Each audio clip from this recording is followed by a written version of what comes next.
So someone need to at least explain to us what was discussed in our previous class.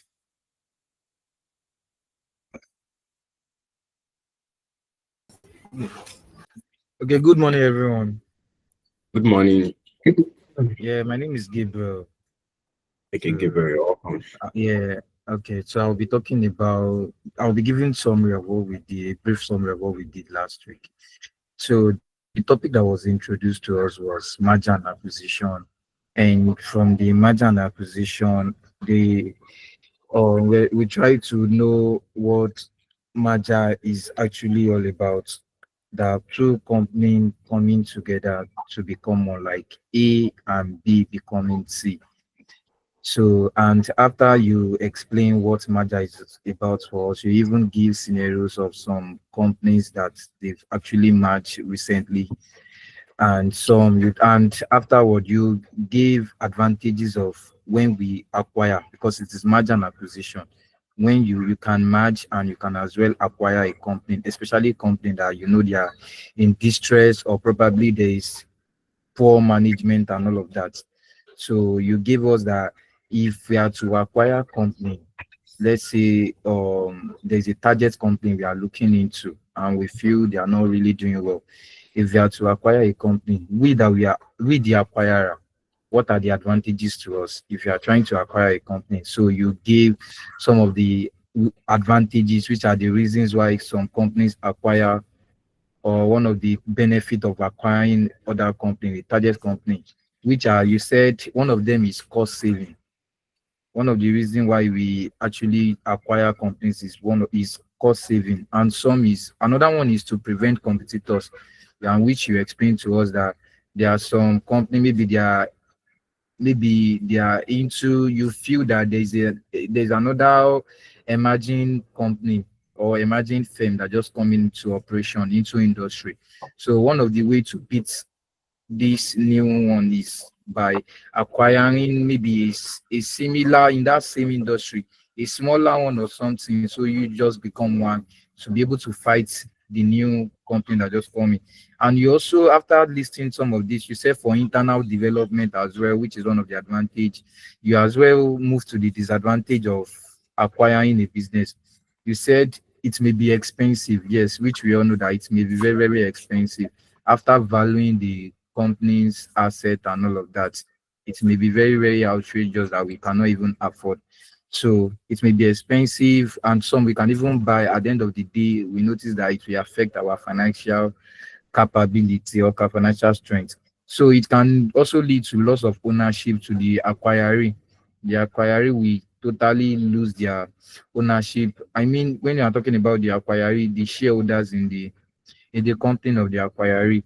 And you also said different culture, different organization culture, like some of them, some my own company that just we may be doing something, probably maybe what we do I'm talking about merger now, maybe what we do is we resume by 9 o'clock, or we do hybrid. Then this new company now, they do not like it.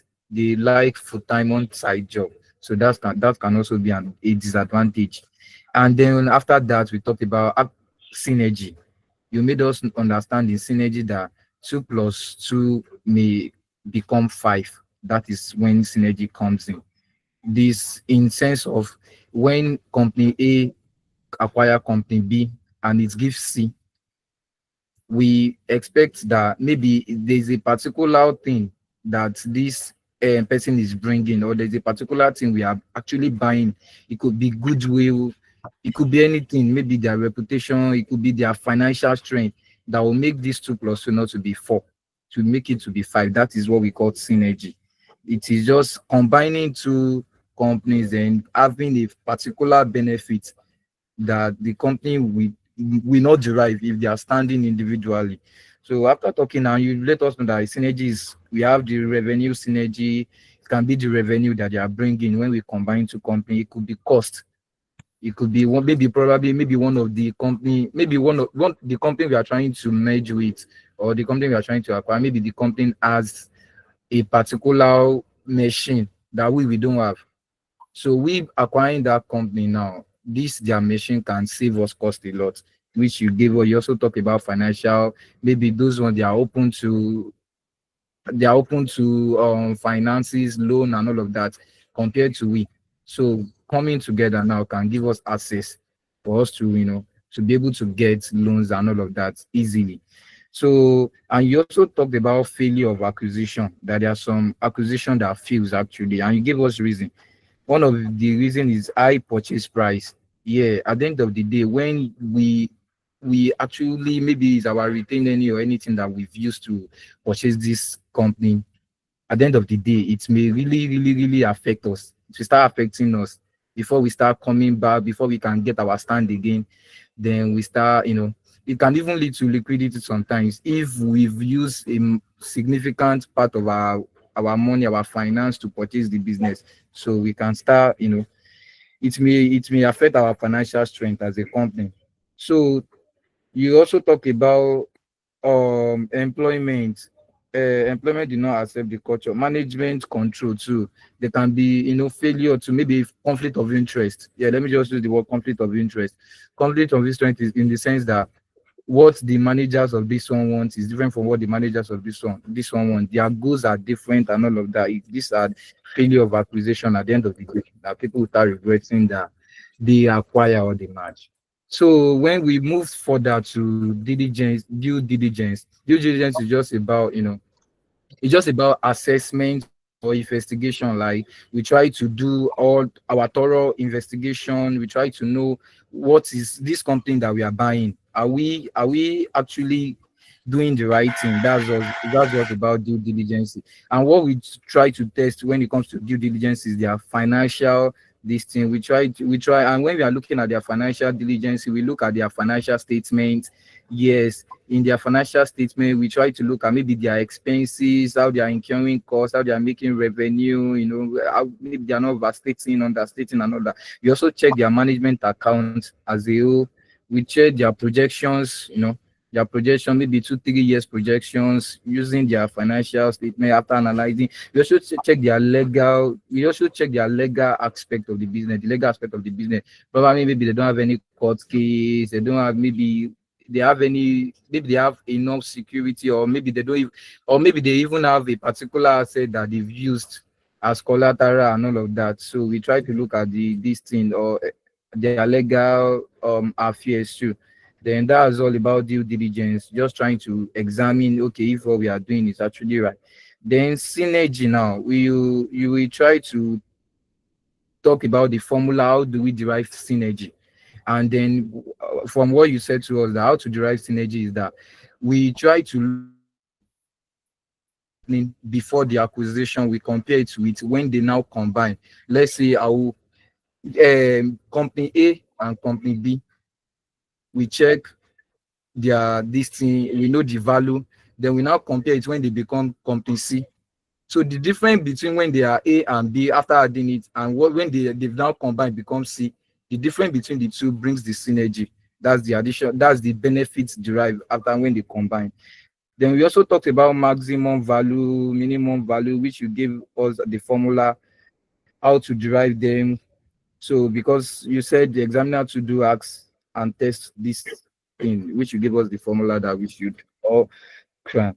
Then we talk about intrinsic value, fundamental analysis, technical analysis, which you explain. Intrinsic is just the true value of a business. Fundamental is used to measure a company financial health and long term. And you talk about the technical analysis as well.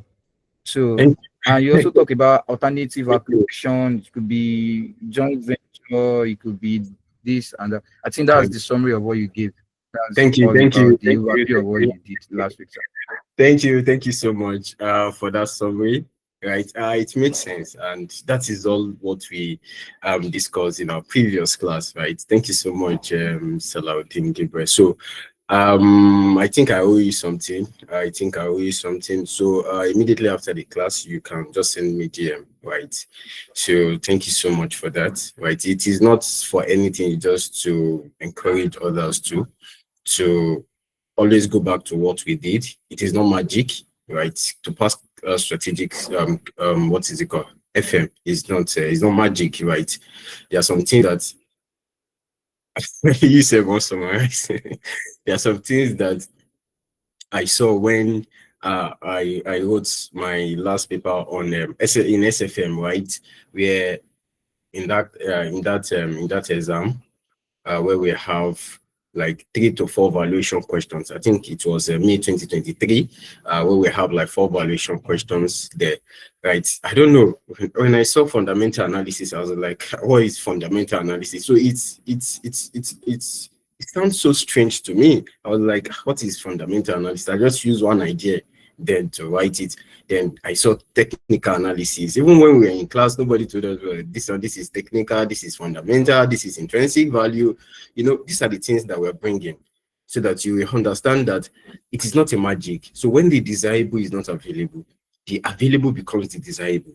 When the examiner asks question about something, based on your understanding, you can write, at least you can write like 2 pages because you understand that topic very well. It is not that you are coming to cram or you understand it very well, and it is not a magic at all, right? Thereafter, I saw what is it called? EMH, which is efficiency market hypothesis. I was like, which one is? I think I read efficiency market hypothesis, and that's year. So many students in that center was like, what is EMH again? What is EMH? What is EMH? Right? So it is very important for us to, when you are reading, you have to read to understand that particular topic so that when the desirable is not available, then the available becomes what? The desirable. Thank you so much, Salahuddin, for that summary. So in today's class, we shall look at illustration 1, question May 2019, question 1.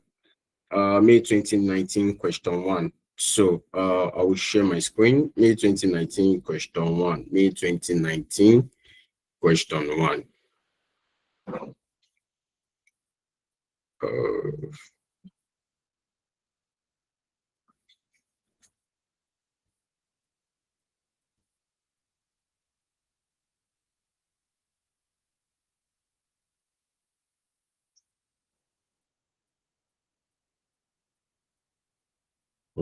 I think I have to share. So we talk about the formulas, right? That there's some things that you need to know under the merger and acquisition, which is, you've mentioned one of them, which is on the what is it called, synergy. You have to compare the what is it called, the pre-acquisition of both the main company and the target company. You have to calculate the value of the main company and the target company as well. Then you have to compare it with when they combine the 2 companies together, what will be the synergy.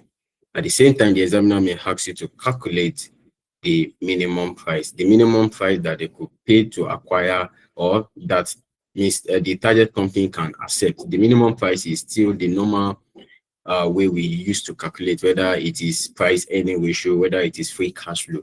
The minimum price depends on the ingredients given to you in the question. So another thing is the maximum value, right? The maximum price, and the maximum price or the maximum value, you can use PE ratio to determine maximum price. You can use free cash flow. Depends on what the examiner gives you in the question. I said it is calculated as the value of the combined company. The value of the combined company can be calculated using the PE ratio, the value, which we already know that earnings per share times the PE ratio, times the PE ratio of the combined company. Don't forget that it is PE ratio of the combined company. I will share the notes immediately after the class. Then minus the value of the main company. The value of the main company can also be calculated using the price earning ratio or the free cash flow. Depends on what is given to you in the question. When you determine the value, right, you now subtract it. You have the maximum price that the main company can pay to acquire that particular business, right? And the other part is when we have percentage gain, right? When we have percentage gain, I think I have to share my entire screen. So when we have percentage gain, of which illustration 2, we look at it when we look at the illustration. So I think it's also one of the past questions as well. So learn how to determine percentage gain afterwards. After I think that illustration too contains share for share, whereby if you want to acquire company A, you have to issue shares. When you issue shares, right, you know, what is the implication? Will that lead to dilution of shares, right? Will that lead to dilution of shares? We'll get there. So we need to also look at the percentage, what's percentage gain, right? What will be the percentage gain to the what? To both the acquiring company and the acquired company. So we'll be looking at all those aspects as we proceed. But in our intensive class, we'll also look at more complex questions, and I will share the topic. The topic per day is actually ready. I did that last night. It is based on trend, and it is based on what it is yet to be tested in each of the topics, and I will share that immediately after the class. Right. So please, are you there? Please confirm if you can see my screen. Please, who will read for us? May 2019 question 1. May 2019 question 1.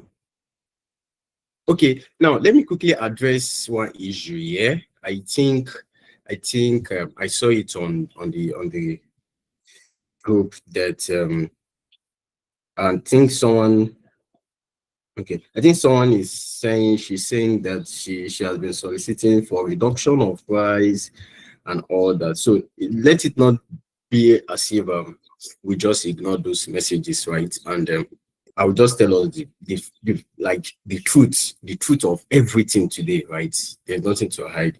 So last diet I did, we did an intensive class to be 2,000 naira, right? If you look at it, it was 2,000 naira, like, and those people who attended, I think about 100 participants thereabouts, can actually testify to it that it is not just intensive class. It is more or less like we are having to the worst case scenario that we could see in exam, right? And it was very, very stressful, very, very stressful. And so many people fought me. Yes, they fought me that, okay, what is all these things? Why will you do intensive 2000? I said, what I told the person is that I just want everybody to pass. I just want to see everybody to pass SFM. That is what I told him. It was like, that is why you did intensive 7 days, 2000. Out of your resources, I spent money, my own personal money. I spent it. I spent it on all those things. And I'm not saying this thing to pity next gen. No, I'm just saying it that to some extent, we should also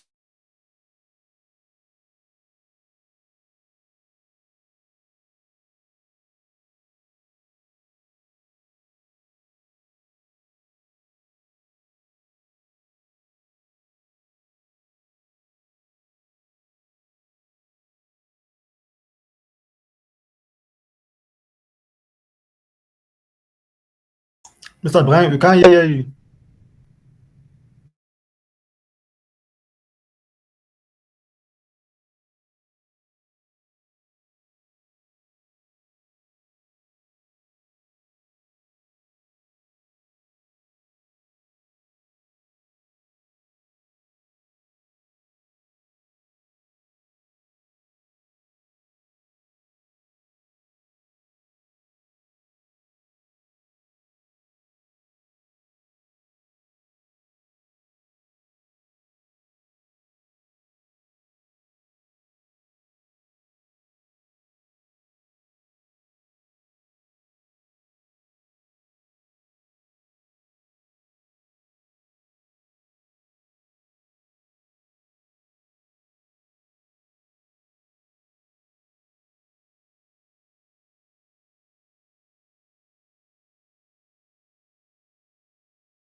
Hello, please, am I the only one? Or I don't know if it's the network.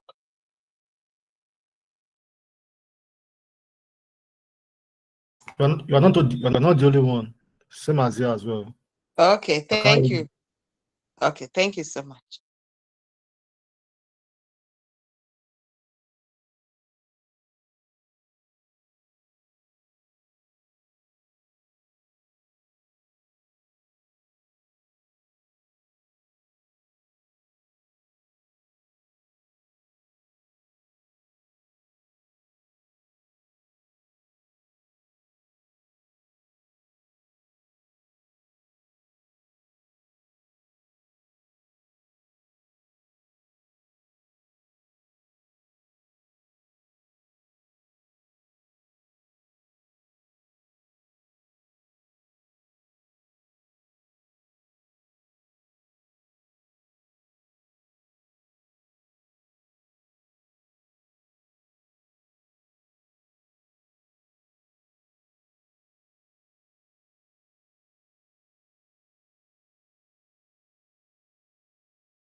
Please, has anyone reached out to Mr. Ibrahim?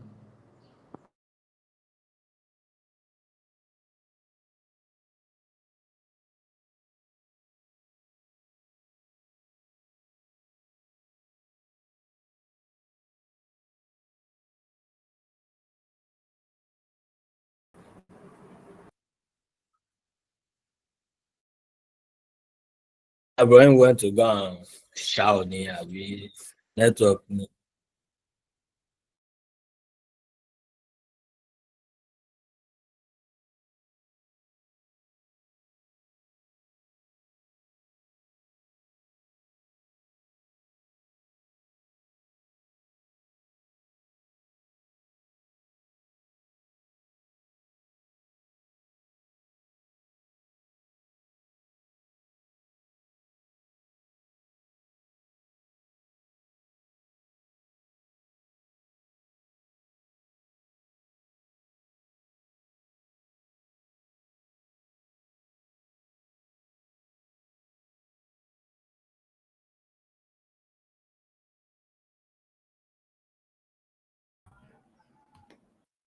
Hello, please confirm.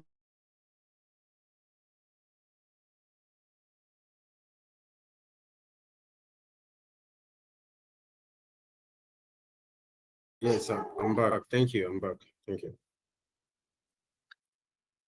Okay, please confirm if you can hear me.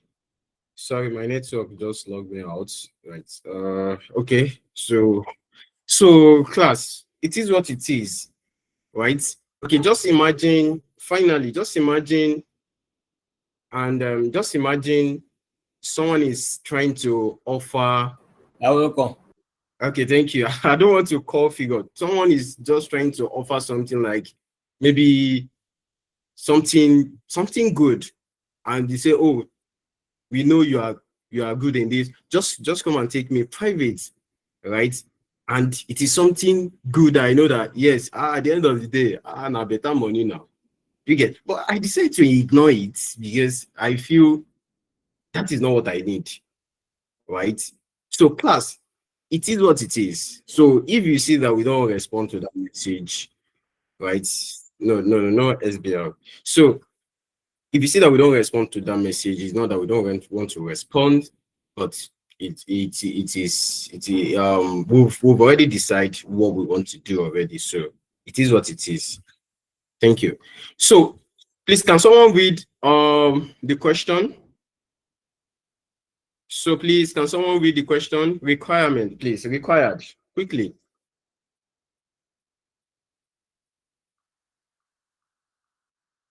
Please, who will read? The board Hello? is not stable. The board is not stable. Okay. Madam Victoria, are you in this class? I'm in this class, but my background is a little bit noisy. That's why I decided not to. Okay. Oh. Okay. Okay. Let me read now. Let me read. Okay, please. Let me read. Please. Okay, you are required. Estimate how much synergy is expected to be created from the takeover using free cash flow to the firm analysis for each individual company and the potential combined company. State clearly any assumptions that you make. Note, the weighted average cost of capital of the combined company is assumed to be 9%. Thank you. This is 20 marks. All right. Now, individual. The first question says that there are two questions here, right? The first question says that prepare a free cash flow to the firm. You don't even need to think anything. The next thing that should come to your mind is that, oh, free cash flow to the firm. What are the ingredients you need? That is the first thing that should come to your mind. Oh, profit after tax. You need WACC. Okay, the question just say free cash flow to the firm. Fine. Profit after tax. You add back everything. You add back your interest, amortization. You have loss, you have profit, you subtract, you have loss, you add. That is what should come to your mind. Oh, will there be any replacement? Will there be any capital expenditure? That is what should come to your mind, that it is free cash flow to the firm. And the potential combined company, meaning that there are two companies here. If we combine these two companies together, what will be their free cash flow to the firm?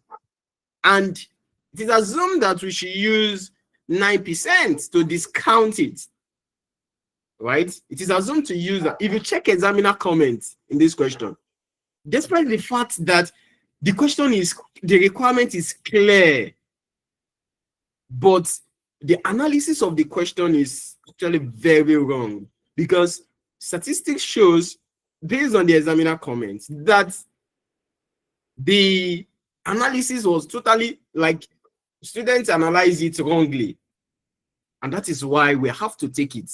We have to treat this topic, question. Next. Yes, question B.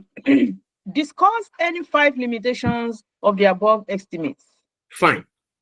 What are the likely estimation of the above estimates? When you do a free cash flow to the firm, what are the limitations you are expected to have? This is 5 marks. Next. Okay. Explain generally 3 advantages and 2 disadvantages of expansion through merger and acquisition rather than through organic growth. Thank you. Expansion through class. At the beginning of our lecture, I mentioned that alternative for merger and acquisition is joint venture and expansion without merger. Now, the analysis now is now saying, now you can see now the question now say, oh, explain to us the advantages of using the merger, which is through acquisition, through merger and acquisition, rather than organic. Organic means that you are not using the acquisition and merger approach, right? You deal with your expansion internally, right? And this is another 5 marks. So class, question. Okay. We already know what we want to do, right? Paco PLC will soon announce a takeover bid for Ronke. For those who did not have the question, please check May 2019 question 1. Paco PLC will soon announce a takeover bid for Ronke Sina RT PLC, a company in the same industry. A company in the same industry the initial bid will be an all share bid. Can you see all share? Oh, okay. No share for share because the requirement did not say we should. Okay, the initial bid will be an all share bid for 4 PACO shares for every 5 RT. Class. PACO is the main company, then RT is the target company. They're not saying that, oh, we want to bid.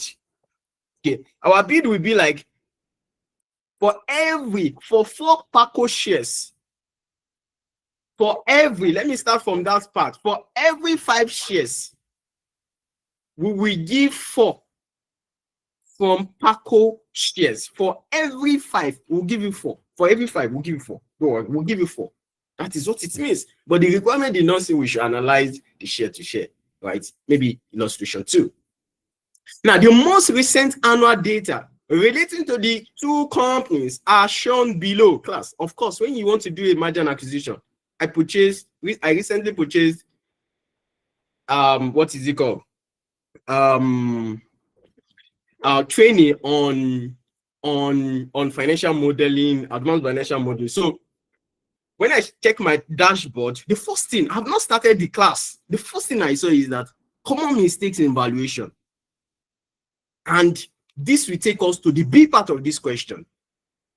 And you see that when you are valuing a business, you use either free cash flow to the firm or free cash flow to equity. And someone, the expert, the valuation expert was like, oh, what are the common mistakes? When I listened to it, I realized that these are true. Like, because the limitation of either you use free cash flow to the firm or you use free cash flow to the equity, one of it is that you don't even know what it is. Valuation is beyond figure. You have to defend it. You said the company revenue will increase by 5% for 5 years. On what basis? On what basis? Okay, what did you think? Why do you have to? What are the non-financial items do you think you use, or what you use to back up your analysis that you said the revenue will just grow? Could it be that they don't have competitors? Could it be that there will not be what is it called? Consumer preference? Could it be that there will not be consumer taste for that 5 years? Right? Now, when you're doing evaluation, of course, all information will be given.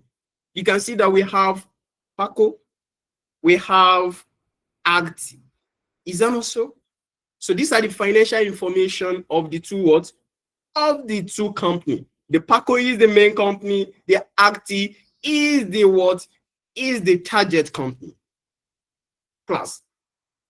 So other information, we need to pay attention to this other information. Right?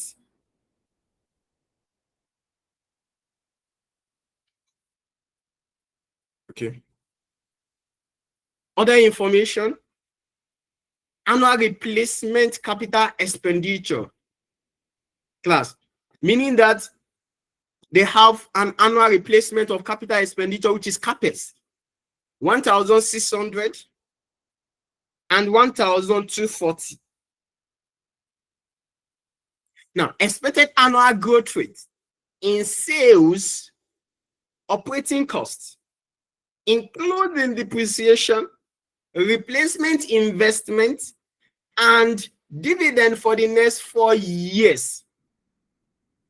For the next what? For the next 4 years is 5% for PACO. Then you have 6.5%. What does this mean, class? We already have a replacement figure of 1,600 and 1,240. And we're told that this is expected to grow. Your sales will grow, under PACO will grow by 5%. The operating cost, including depreciation, will grow by 5%. At the same time, 6.5% for ACTI. as well as the replacement investments will also grow by 5 and 6.5%. That is what it means. And dividend for the next 4 years, meaning that there will also be a growth in our what? In our dividend for the next what? For the next 4 years. Next, expected annual growth rate in sales. Expected annual growth rate in sales. Operating costs. This is where the confusion lies. Like, if you check the examiner comment, expected annual growth rate in sales, operating cost, including depreciation, replacement investment, and the dividend after 4 years. After 4 years, class. When they say something is after 4 years, is what, class? After 4 years is what? Infinity. Thank you. Infinity. Right? Meaning that when we are done with our analysis, we have to do infinity based on this question. Right? Based on this question. 4% and 5%. We should not forget that the growth will be for 4 years. Bearing long-term debt divided by long-term debt plus equity by market value. So that will be the level of gearing. We have 30% for PACO. It means that the long-term debt, which is the value of debt, will be 30, while equity will be what, class? Why equity will be what? 70. Thank you. 70. Because it is debt divided by debt plus equity. The numerator must be 100. The same thing applicable here, right? We have the market price per share, meaning that the current market price of PACO, if you check NGS today, the current market price, that is what it means. 298 kobo and 198. This is the numbers of issue shares. If you check NGS today, you will see the numbers of shares issued from what is it called? From Monday to Friday. Get the current market costs before tax or fixed interest class. The current market costs before tax or fixed interest is 6%. That will be the cost because it is before tax, meaning that there is no tax relief yet. Right? Equity beta 1.18 and 1.38. Class. When equity beta is greater than 1, what is the implication, class? Or when it is less than 1, what will be the implication? This means that the company is more riskier because the equity beta is higher than the industry average. So they will need to pay premium to the investors. Okay. For the risk they want to undertake. But once it is less than 1%, when it is less than 1, that means the company is not that riskier because it is below the industry average of 1. Because no one better should be 1. Thank you.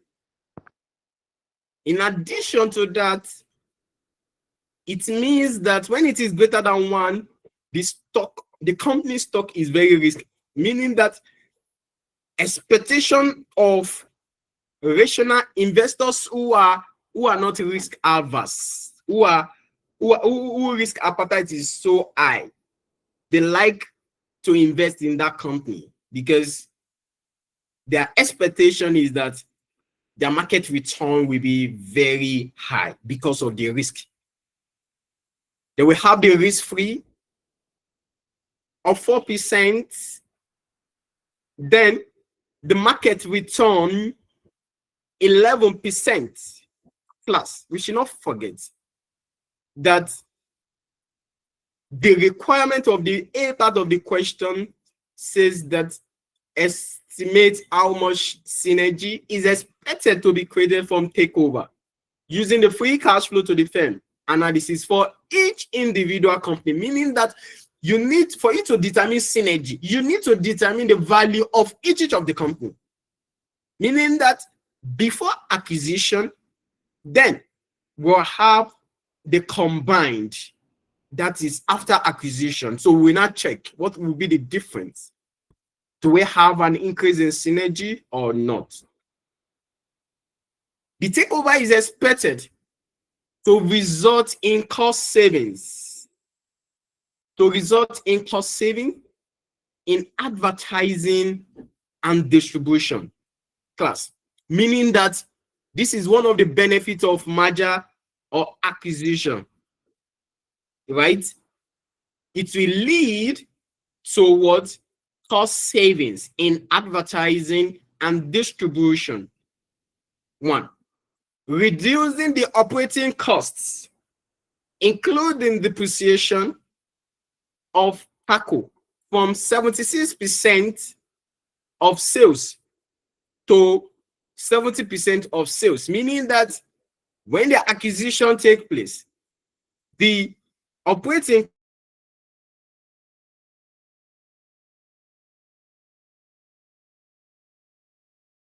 costs include depreciation will decrease from 76% sales. Of course, it is part of acquisition process, right? Now the growth rate of the combined. So when we have a combined, remember that they give us a growth rate of the individual. Yeah, they give us the growth rate for the individual as well as the year after. Now, you can see here the growth rate of the combined company is expected to be 6% per year for 4 years, meaning that there will be a growth rate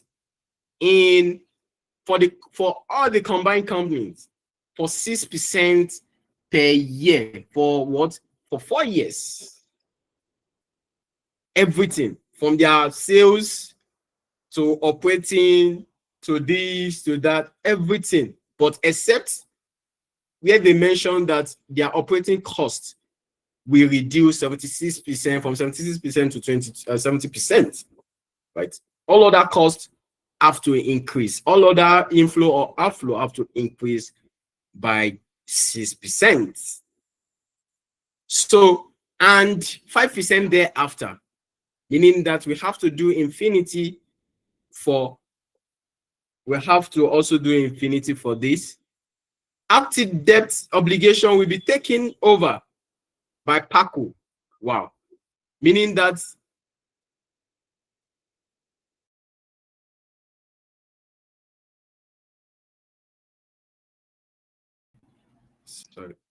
meaning that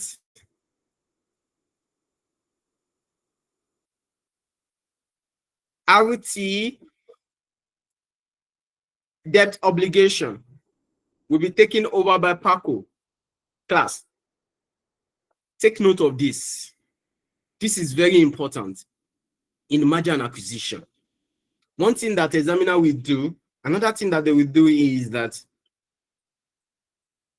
when acquisition is based on shares, please listen. When acquisition, you want to acquire the business, but what you want to acquire is just shares. You don't want to acquire the debt. Then they will give you weighted average cost of capital, or they will give you information to determine the weighted average cost of capital. But you're supposed to use cost of debt to cost of equity, because the acquisition is equity. Is equity? Is that also is equity? but they will give you information that will make you to do weighted average cost of capital. An instance is in acquisition, there may be diversification.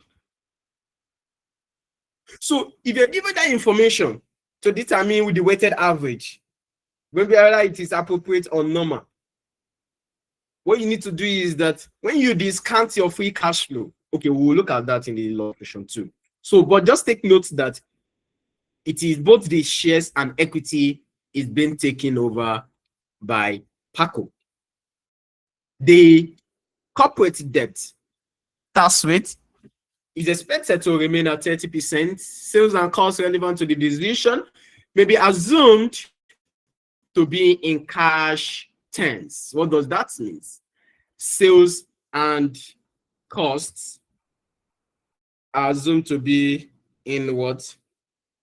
In cash terms, right? So class,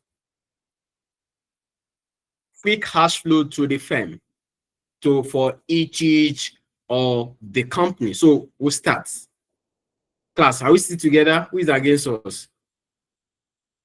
Who's against us in this class? Nobody. Okay. Okay. So, Paco, let's start with Paco. Please make sure you have the question. Paco, right? Paco.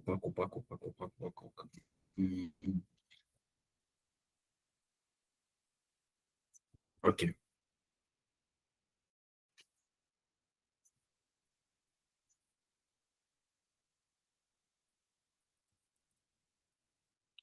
Paco, determination. Let's start with this, the main company first. Determination of free cash flow to the firm. Determination of free cash flow to the firm. Class, we should not forget that it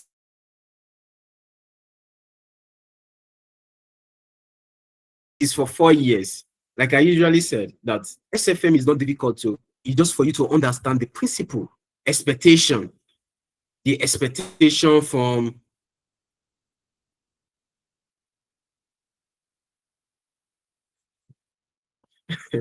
the expectation from, sorry, apologies, please. One of my cousins, she is actually getting married today, so I'm supposed to be at Abeokuta now, but I get Abuja.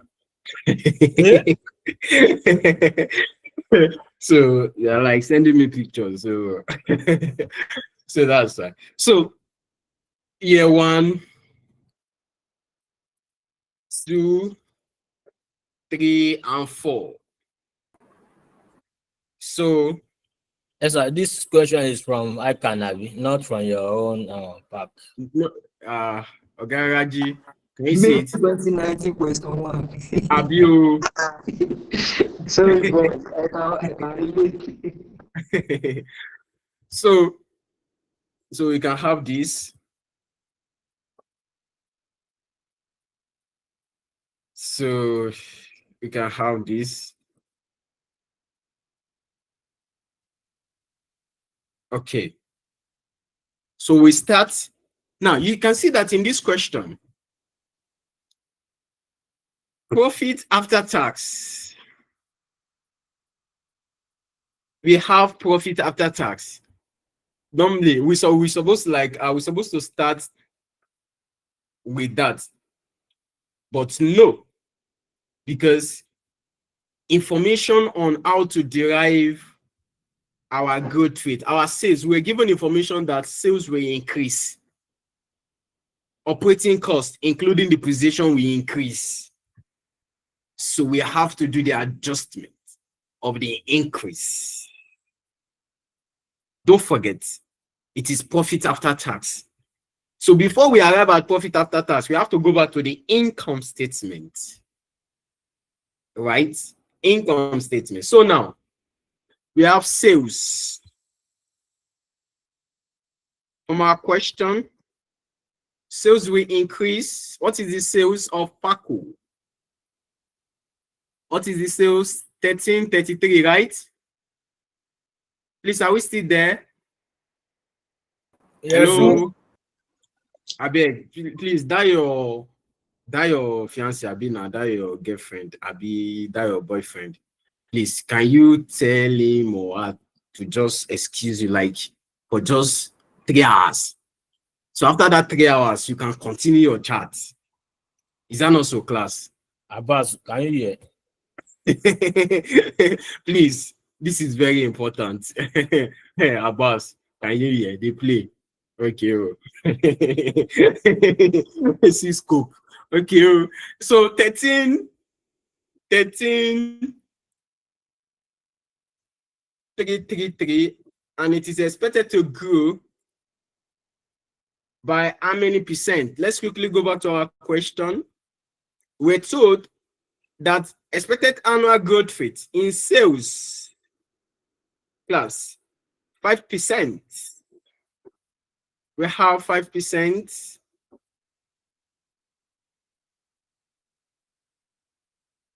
5%. 1.05 raised to power 1. What do we have here? The first year.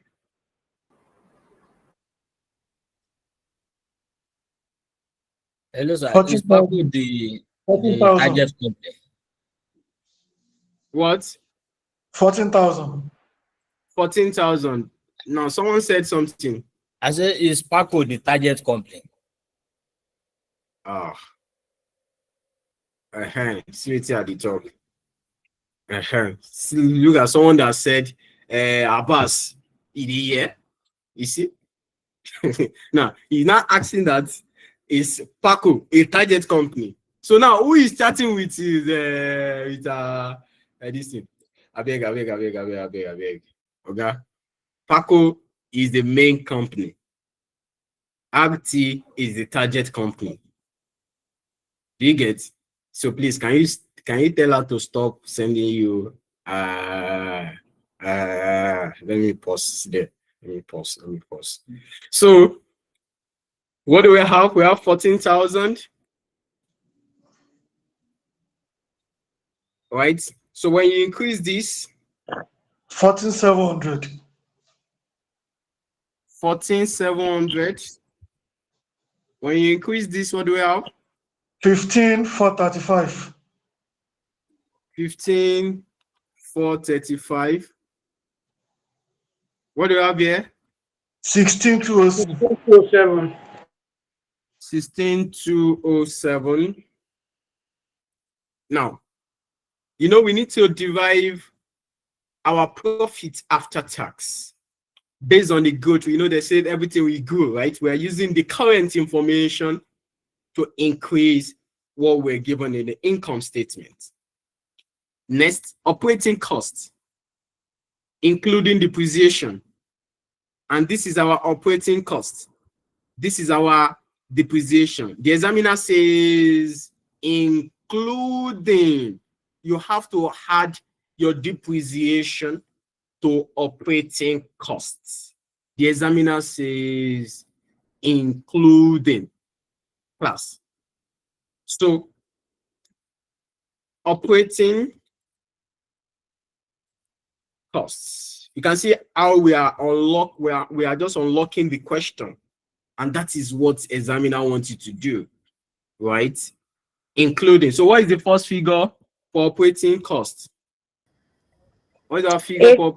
Hello.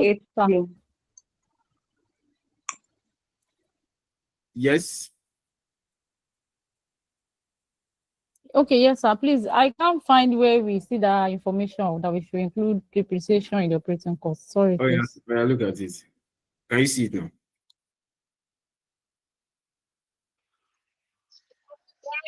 Thank you. Hello, ma'am. Yes, ma'am. Yeah.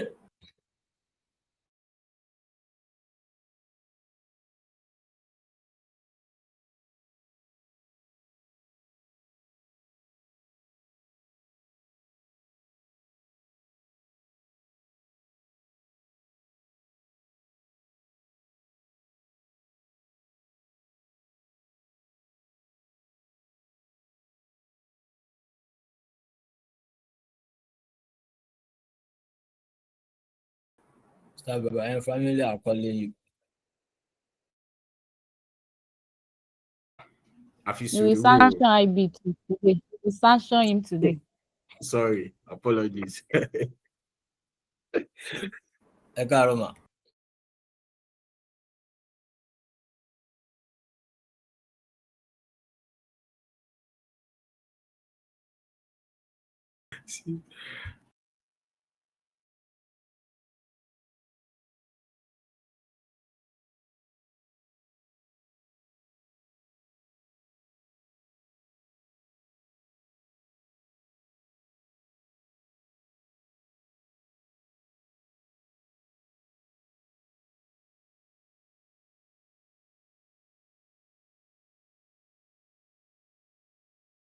Sorry, please. So, including depreciation, can you see it? So, you have to give me figure for operating and depreciation. What is the figure for operating?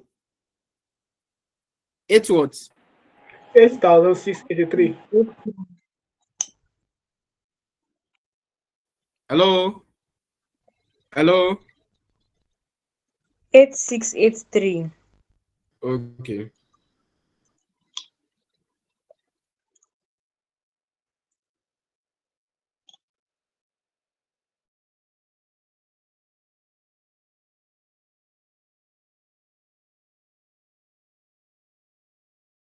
Sorry, please. I thought we had to include the depreciation. I thought we are adding it.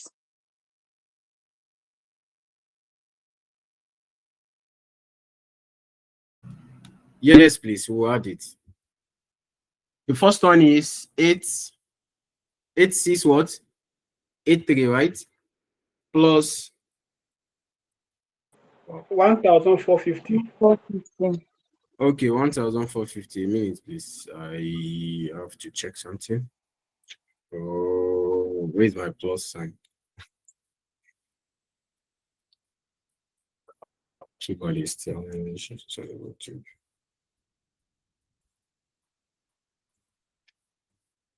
okay, 450. 450. So we will not grow it times 1.05. 10,640. Okay, 10,640 a minute. Let me do something.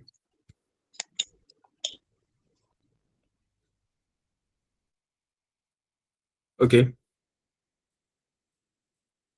10,640. Oh.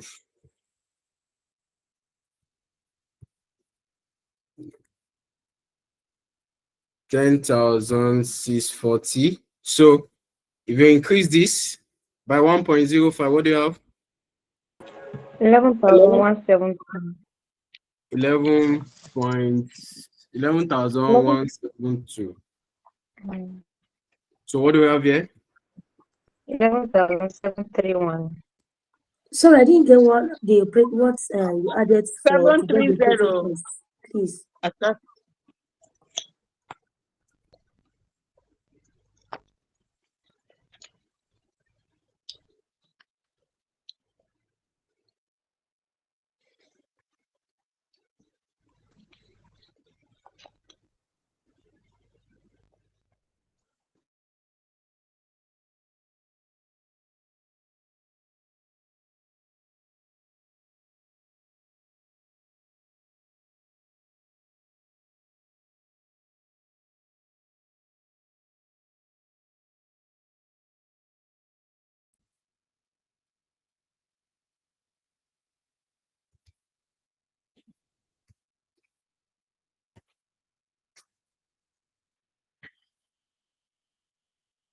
Okay, class, what do we have here?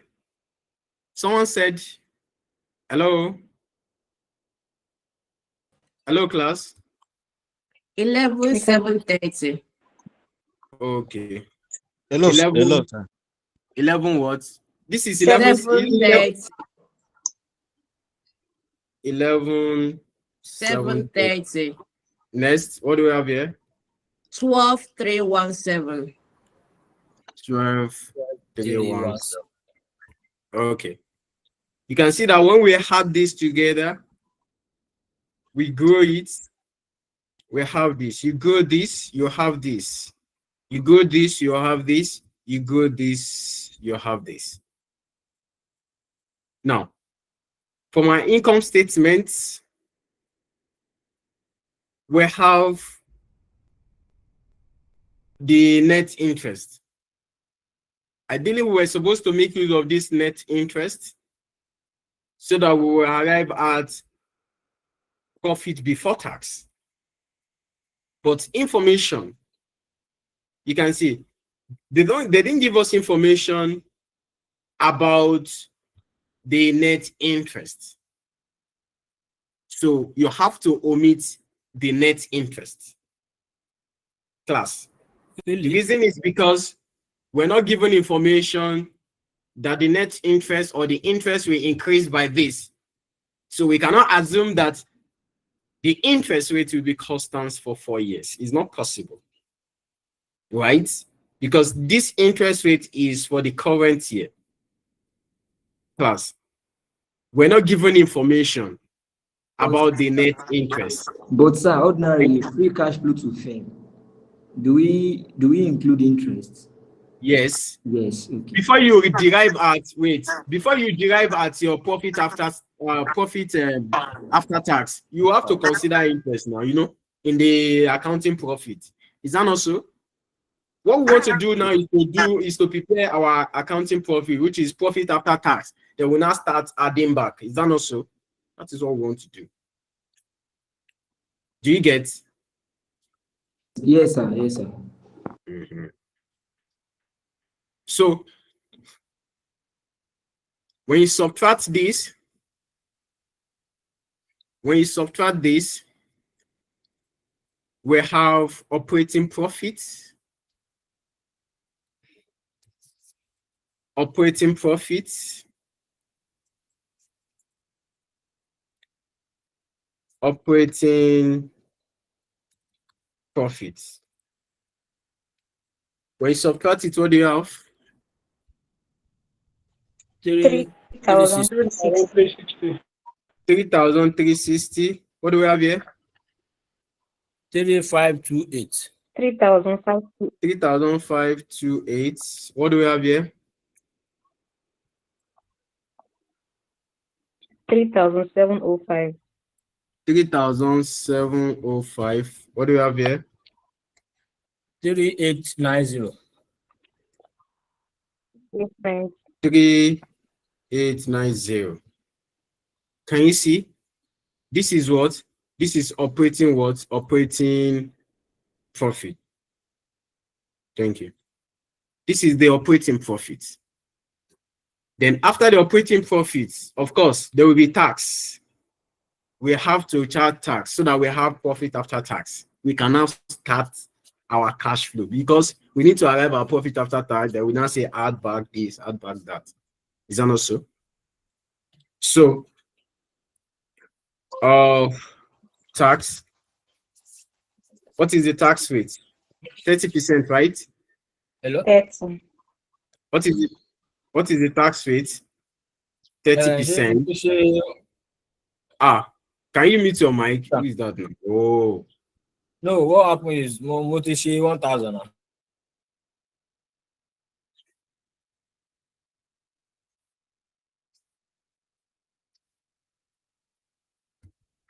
So tax is 30%. So what is the 30% of this? 1008. Okay. 1008. Right. So what do we have here? 1058. 1052. Okay. 1055 what? 8.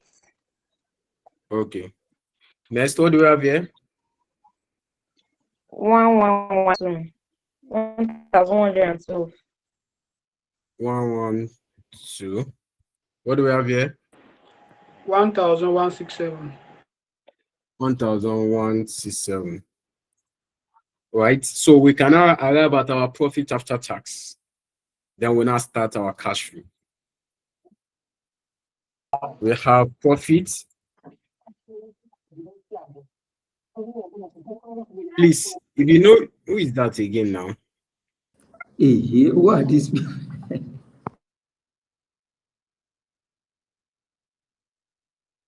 Okay, profit after tax.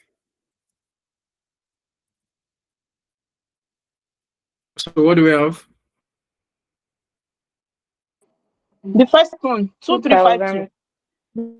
2352. Okay, next. The second one, 2,470. Okay, 2470. Oh.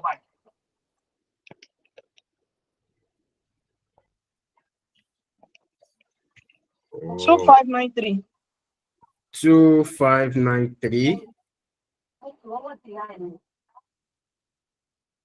2723. 2723. Good. So now free cash flow, right? Add back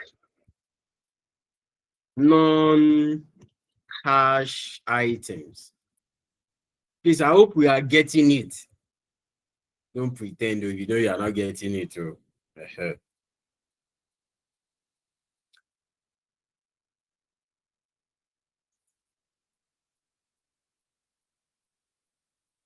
For time.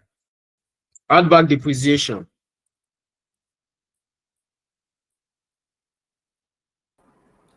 Add back depreciation class.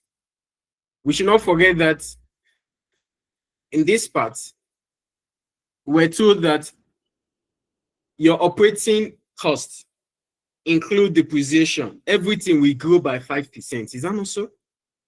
We grow by how many percent, class? By 5%.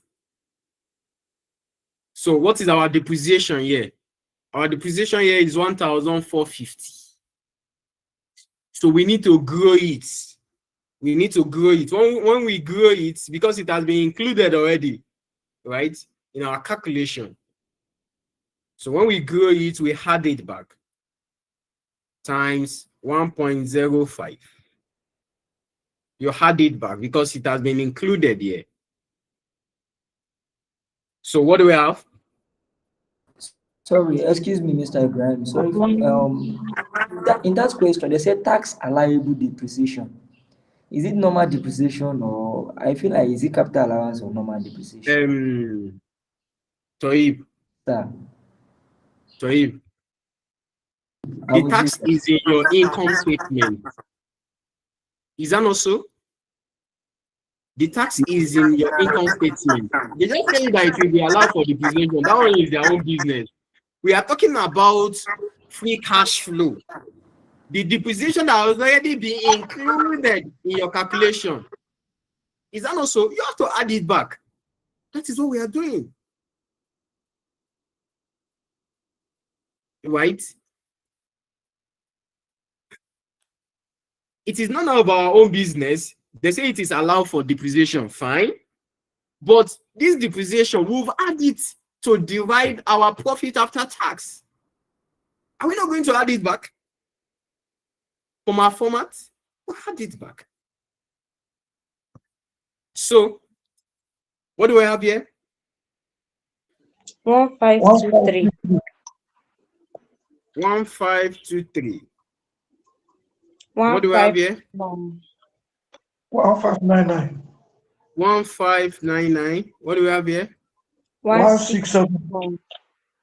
1679. 1679. What do we have here? 1763. 63. Class.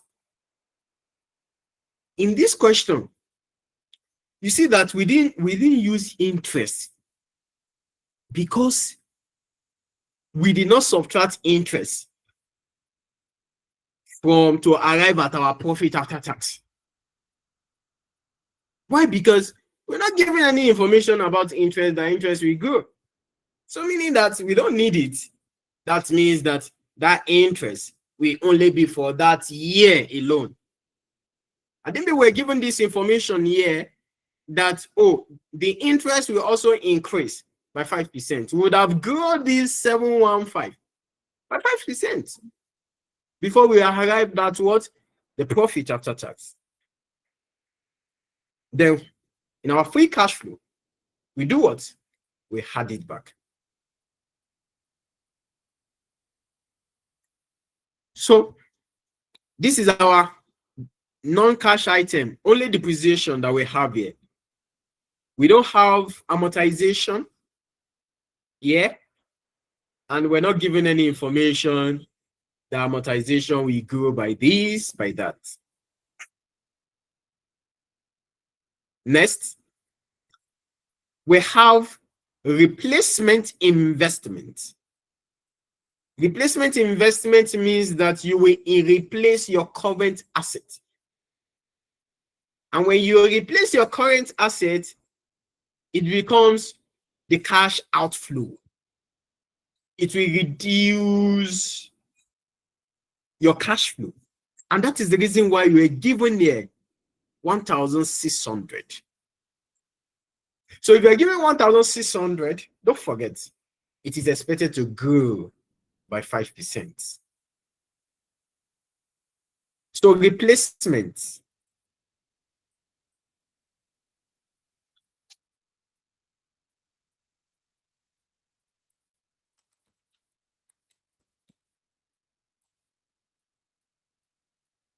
Replacement.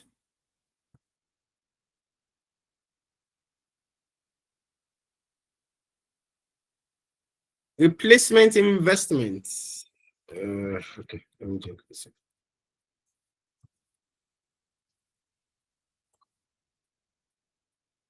Right, 1,600, and it is expected to grow. Let me just cost or ESP by 1.05. What do you have here? 1680. 1660. 1680. 1680. Okay, 680. What do we have here? 1764. 1764. What do we have? 1852. One what? 852. Next. 1945. Okay, 1945. 45. Thank you. Now, do we have information that has to do with, we don't have any information. Do we have any information that has to do with working capital? No. If you have information, if at all you want to have information that has to do with working capital, you would have seen it here. Right? So we have to add it and we have to subtract it because it is what? It is a cash outflow. Right? It is what? It is a cash outflow. So what do we have before we discount? Wow.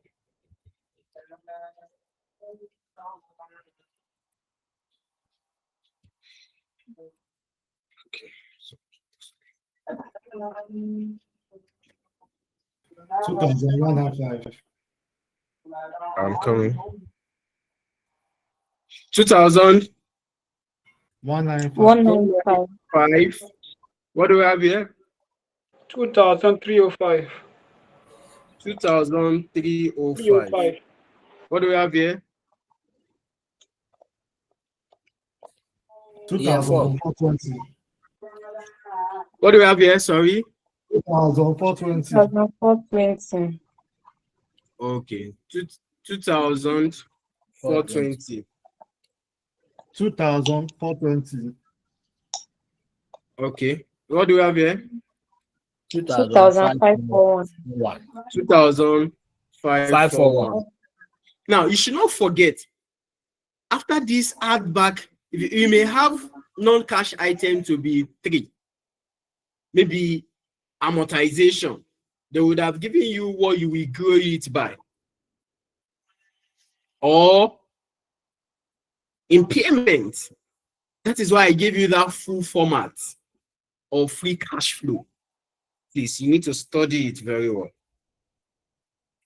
Now, this is free cash flow to equity, to the firm, sorry. We don't have working capital, according to this question. So we have to discount. Kende?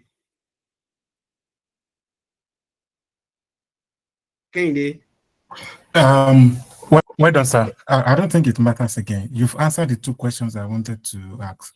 Because when we deduct the replacement, I wanted to ask why we deducted it. And then I wanted to ask, so if this is free cash flow to the firm or equity, but I check my format and I see that it aligns with the free cash flow to the firm. So thanks a lot, sir. You're welcome. Please. That format is very important too. That is that format is, you can use it, right? Please, in case examiner want to give you loss on disposal or profit on disposal, you know what to do. If it is loss on disposal, you had it.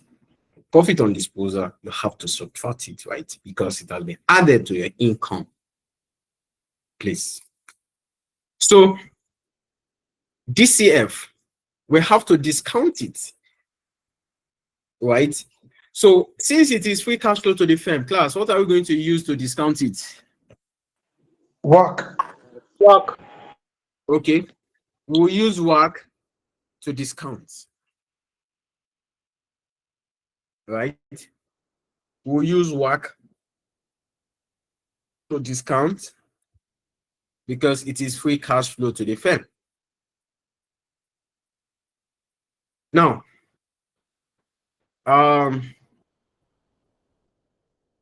which of these formulas should we use? Should we use ash total? Should we use anyone?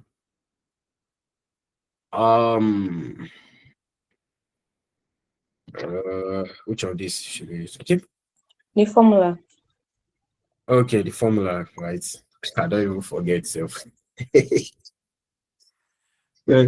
So, cost of equity. Let's calculate cost of equity first. Wait. I don't know. A minute. Let me see if I can. Oh, let's leave the cost of my time. I'll check.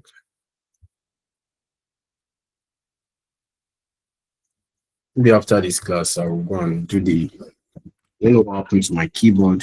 It's not actually. Okay. Cost of equity, risk-free, plus equity beta, market return, minus risk-free. So we'll get our cost of equity. When we determine our cost of equity, so I'll separate this thing about this is what. So risk-free. What is our risk-free? 4%. 4%. 4%. Equity better. What is 1. equity better? 1.18. 1.8. We have 1.18. Market return 11%. 11% minus 4. What is our cost of equity? 12%. Okay. Thank you. This is 12%. Let's determine our cost of debt. AD. Our cost of debts for the main company, cost of debt. Where is it? Can you see it? 6%. 6%. But let's say it is Before pre-tax. Is that also? So we have to, it is before tax, right? We have to do our normal interest, open bracket, 1 minus tax rate. Is that not so? Is that not so, class? So what will be the cost of debt? Is 6%, right? How many percent, sir? 6%. Okay, 6. 1 minus, what is the tax rate? 0.3. What do we have? 4.2. 4.2.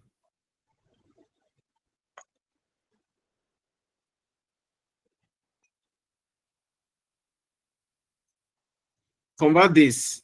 0.06. What do you have? 1 minus 0.3. Okay. Okay. Don't worry. Don't worry. Don't worry. Don't worry. Don't worry.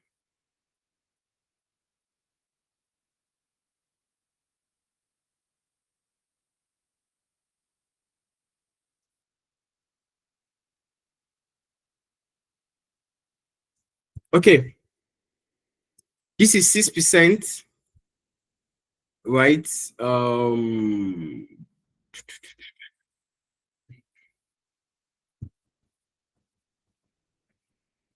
Okay, let's move. Let's move. Don't worry. Let's move. So what do we have here? Quickly, fast. Quickly. 4.2. 4.2. Okay. 4.2% or 0.042, right? 0.042, right? Okay. 0.042, right? Am I correct? You are correct. You are Yes, correct. you are correct. You are correct. Okay, so now let me copy the work formula. Let me just quickly copy this. Let's use pattern. Let's use this pattern. So we move. No. Where is it? Where is it? Where is it? It's okay.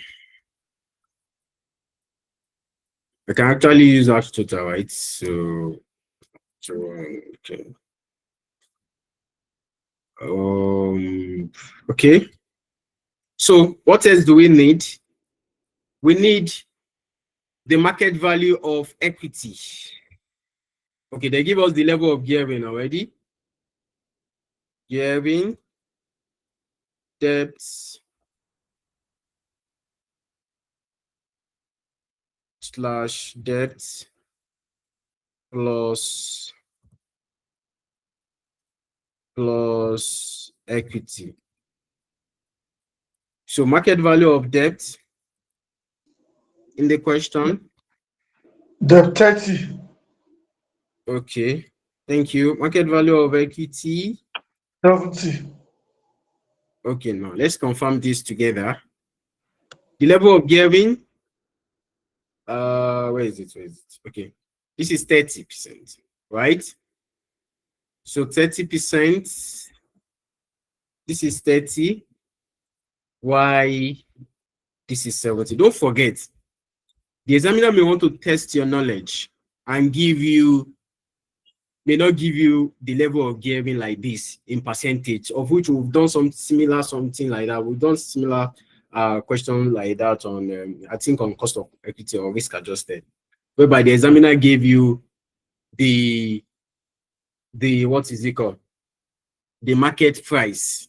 They give you the market price, the current market price, then the numbers of shares, you know, and the nominal value of that particular that particular shares, where you need to your value divided by the nominal value times the market value as the market value SDIV. Is that also SDIV? So in a situation like that, in this question, we're given already in percentage. And that is the reason why it is very easy for us to pick, right? Please, if the market value of equity is not given, they can tell you that debt to equity ratio is, they may not even give you equals to this. You may say, okay, debt to equity ratio. You'll be the one to look for the market value of debt as well as the market value of what? Equity. So therefore, the cost of equity is 0.12. The value of equity, 70. The value of equity, 70. The value of debt is still the same thing as hash total for those who want to use hash total. Then the value of debt is 30. We've done our 1 minus tax rate already, and that gives us 0.042, right? 0.042, right? V. Okay, this is 70. Wow.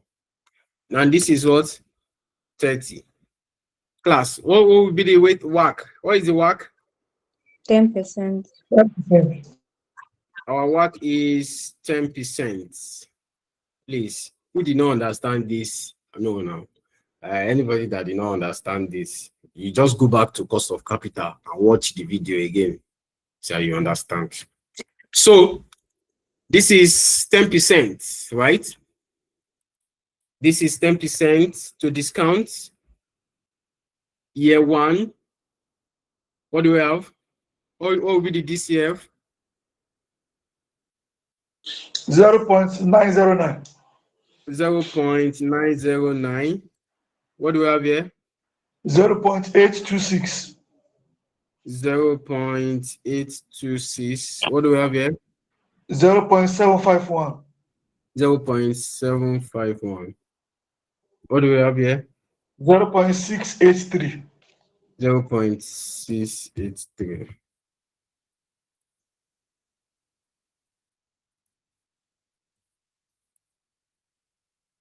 So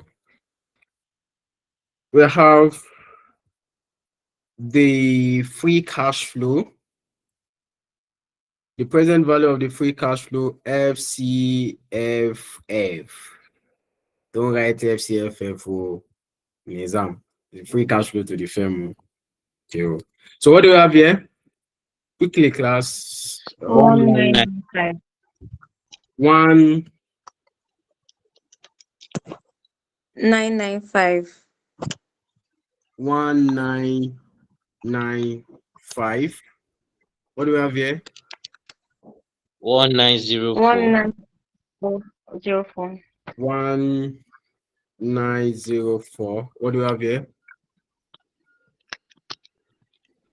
1817. 182. One what? 1817.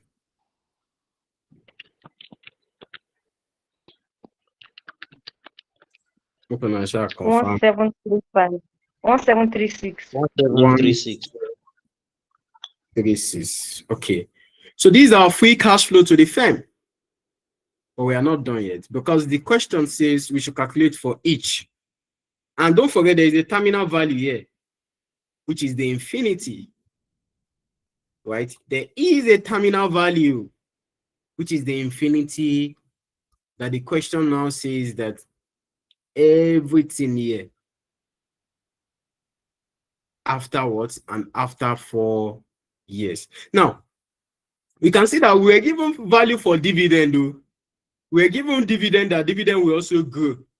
But there's nothing we want to use. We don't even need dividend. I think that the question says we should use dividend valuation model. After we calculate the free cash flow to the firm, then you still do value it using the dividend valuation model here. You cannot grow your dividend. When you grow your dividend, you cannot do to what? To infinity, just that, like the way we normally do. And when you are growing your dividend, what you are going to use to discount it is cost of equity. We know this, right? We know this. Now, if we have this after 4 years, dividend after 4 years, class, are we still together? Are we still together, please? Yes, sir. Yes, ma'am. Okay, that's fine. So after 4 years, I hope you now understand my explanation here. I think the question says you should do dividend valuation model. You know, we'll grow this dividend here by 5%. If you grow it by 5%, what are you going to use to discount it? Is it not cost of equity? It's cost of equity because it is dividend, the usual, right? Just like the one we did in the previous class. So can you see after 4 years, that is terminal value. So we can have 4 to infinity. I'll make my formula simple, right? First, what is the total market value from total market value from 1 to 4? What is the total market value from year 1 to 4? I need that. What do we have? 7452.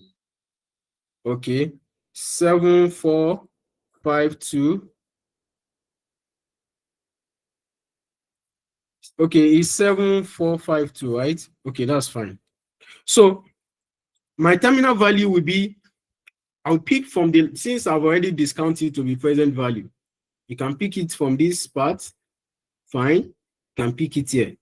This is your terminal value will start from the last year, right? So I can have 1,736 times the growth rate. We're told that it will grow by how many percent thereafter? 4%. Is that not so, class? Are we still together? 4%. Can you see? After 4 years. Hello, sir. Hello, sir. 1.04 divided by the cost of equity, the weighted average cost of capital given to us. What is the weighted average cost of capital we calculate? Is 10%. Is that not so? Because it is WACC. I don't mean we are doing free cash flow to equity. We will use the cost of equity, right? So it is 10% minus, right? What is our growth rate? Our growth rate is just 4%, right? That is 0.04. Mr. So class, I'm coming first. I'm coming now. I'm just PV. You are using PV. Is it PV yes. use or FCF? You can use, that's why I said you can use PV, you can use before. You still arrive at the same answer. Should I prove it? I've done it in the previous class, right? Continue, sir. Continue. So what do we have? What do we have? You can also, if you don't want to do it this way, you can have or 200541 times the last what is it called? You go it 1.04 so that it will not bring this thing, right? You can raise it to power of 4, which is the last year, times the last the last DCF, which is 0.683, then you can do your division. So it will not be raised to power 4 self. It will just be like this. So 0.1 minus 0.04. You use this way, you still get the answer now. Still get it. Whichever one you want to use, you can use this. Just get the last, what is the good rate? Just grow it, divide it by whether you are doing free cash flow to the firm or free cash flow to equity. Still, however, the same answer. What do you have here, please? 30,091. 30 what? 30,091.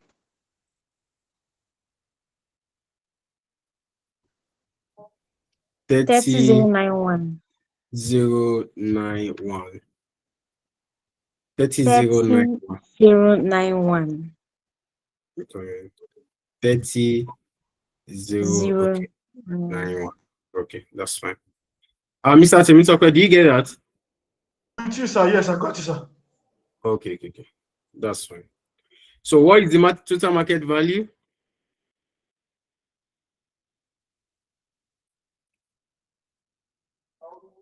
So what is the total market value?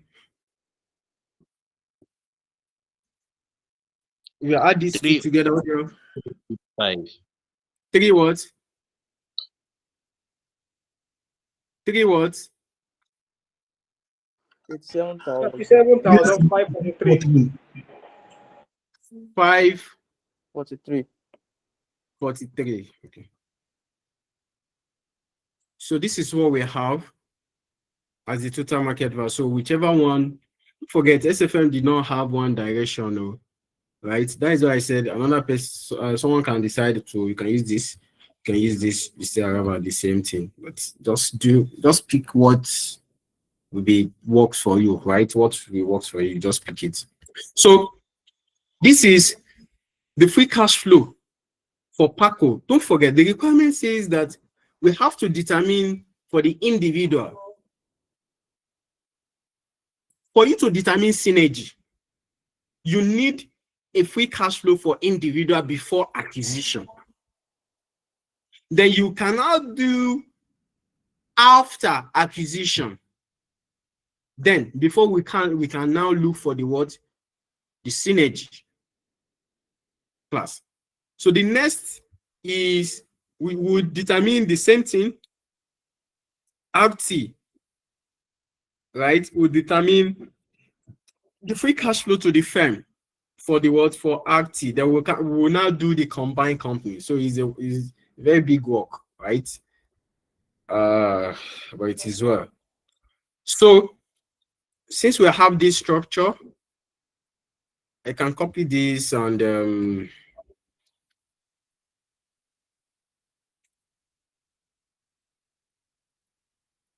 so this will be RT. Class, are we still together? Class, are we still together?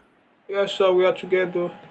So we need to be changing the figures now together, right? We need to change the figures together. So the revenue of this RT is 9,400. And it will increase by what? 6.5. Is that also? It will increase by what? 6.5. That is 1.065. Is that not so, class? We have 9,400, and this will give us 1.065. Class, are we still together? Yes, sir. 6.5. We'll grow it. This is 9,400, right? So please give me a figure. What do we have here? 10,011. 10,011. Next, what do we have? 10,662. 10,662. What do we have here? 11,355. 11,355. What do we have here? 12,093. 12,093. So, excuse me. 093, not 033. Okay, 093. Right? 93. Oh, and there. 093. Then we need to move to the operating cost of this. The operating cost. Don't forget, the question says we should include depreciation. So we need to add 5,450 and 1,100. Then we go it. I'm with you. We are having expected annual growth. One for next 4 years, the other one for after 4 years. We have not made use of it. Please, who can? Have we not make use of this thing? Who is in this guy? We've done it. Infinity now. Okay. We have done it. Sorry, I went to go and pray. Yeah, it's okay. Okay. I get it.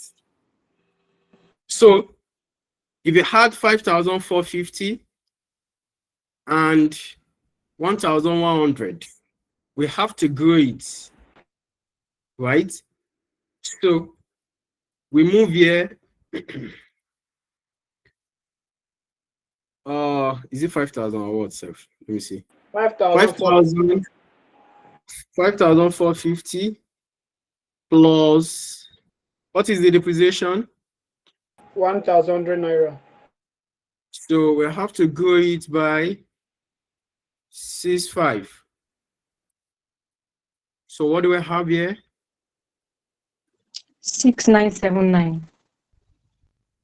Okay.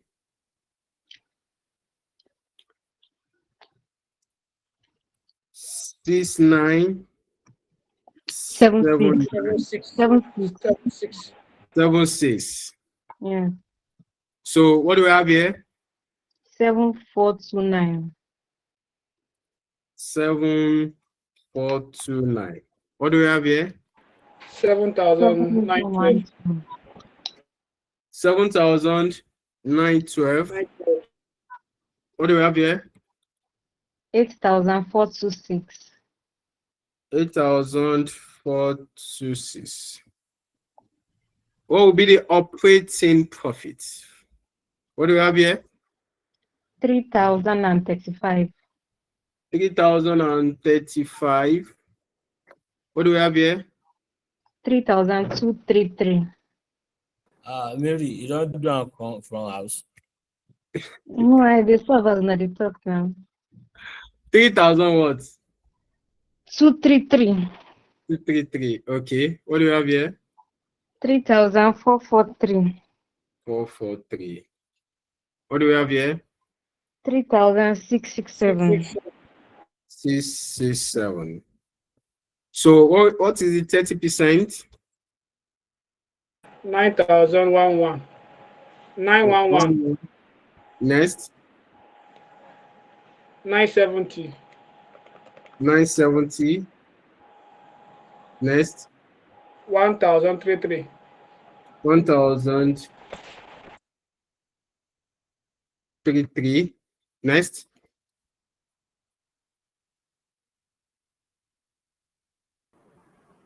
1,100. 1,100.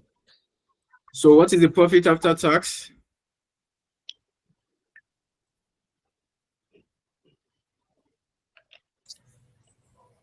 $2,125. 2,125. What do we have here? 2263. 2263. What do we have here? 2410. 2410. What do we have here? 2567. 2567. Now, our depreciation, we should not forget, this is our profit after tax.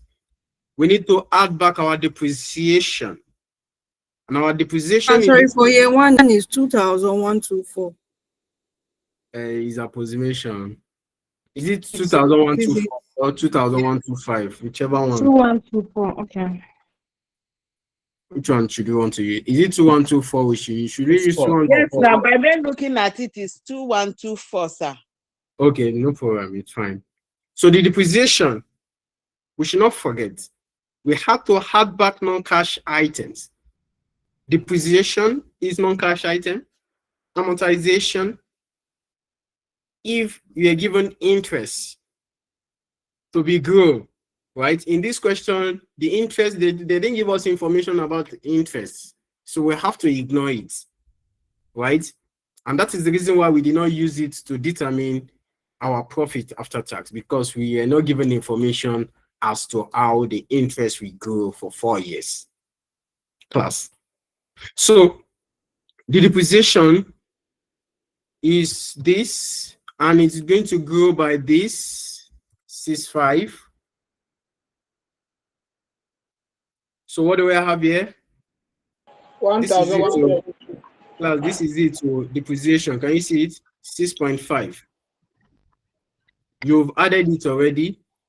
You've subtracted it. You have to add it back because it is non-cash item. Quickly, what do you have here? 1,172. 1,172. What do you have here? 1,248. 1,248. What do you have here? 1,329. 1,329. What do you have here? 1,415. 1,415. So the replacement cost of RT, what is the replacement cost? Can you see it? We'll replace it. It is an expenditure. It is what? It is an expense. It is CapEx. Of course, when you are generating revenue, and that was the one of the what is it called? One of the problems of valuation of a business. Most valuers, modelers, they will increase the revenue by 2% or by 3% or by 10%. They will jack it up, right? And they will now forget that if your revenue is increasing, something must be the driver, right? If you don't have capital expenditure to drive this, how will your revenue grow by 10%? So as you are increasing the revenue, you should also consider the what? The capital expenditure, because that is what you will use to do what? To generate the revenue. And that is the reason why we have 1,240 and is to be grown by 6.5%. So 1,240, you grow it 0.65. In some question, they may give you separate growth rate for your what? For your capital expenditure. Take notes. So what do we have here? 1,321. 1,321. Next. 1,406. 1,406. Next. 1,498. 1,498. Next. 1,595. 1,595. So what will be our free cash flow before DCF?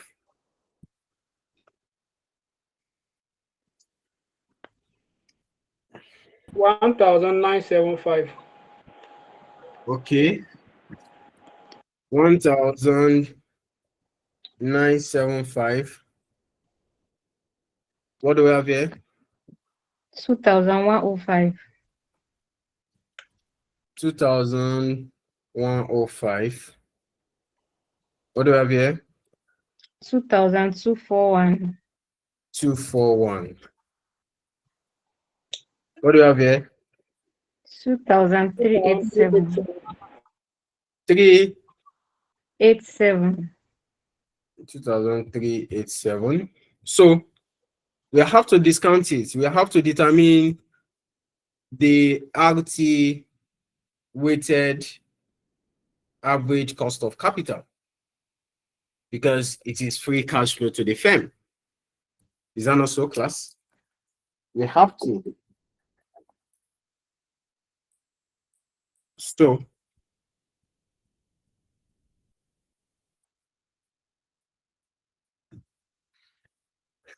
So weighted average cost of capital. So I can copy, let me quickly copy this approach. So where is it? Okay. So cost of equity.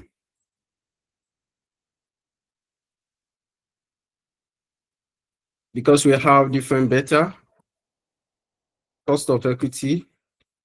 So okay. Our risk-free still remain. What is our risk-free? 4%. Okay, 4%. Equity beta for RT. What is the equity beta? 1.38. 1.38. 1.38. Market return. What is the market return? 11%. 11%. So this is 4. So what is our cost of equity? 14%. 14%. So this is 14%. Right? So if this is cost of equity, our value of equity gearing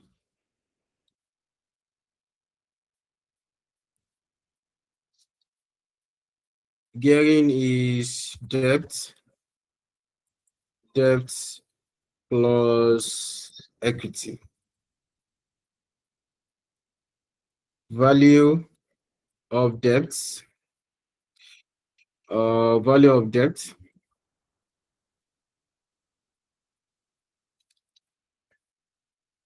then value of equity,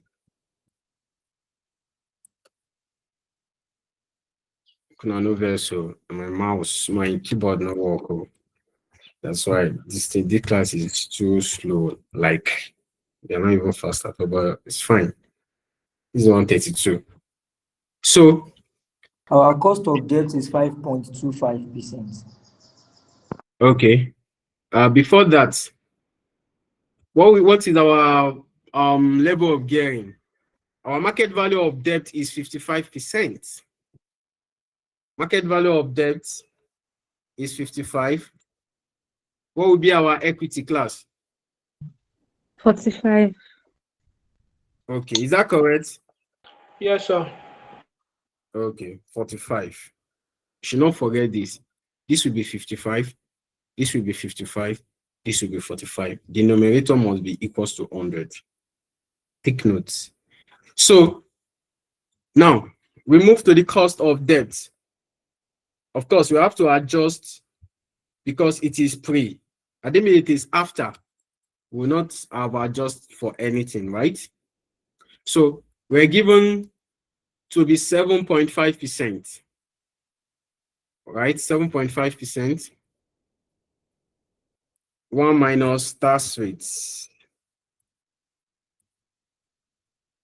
So what do we have?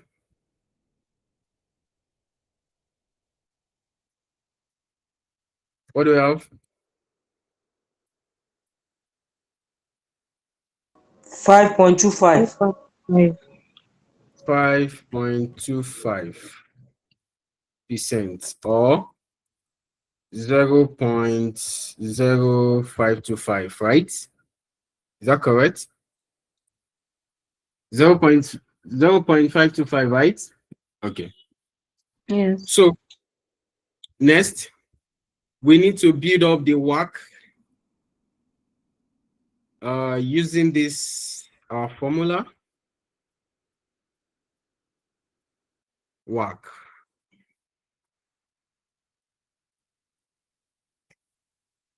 Right? The cost of equity, 0.14. Value of equity, 45. Value of debt is 55. Equity, 45. We have 55. We have 45. This will be debt. Value of debt, 55. Is it 55? Okay, 55. Class, debt is 55, right? Okay. Sir. 0.00525. Okay. Yes, it's correct. So what do we have? Our work is what? 9%. 9%. Good. Thank you so much. 9%. So we have to discount this by using our 9%.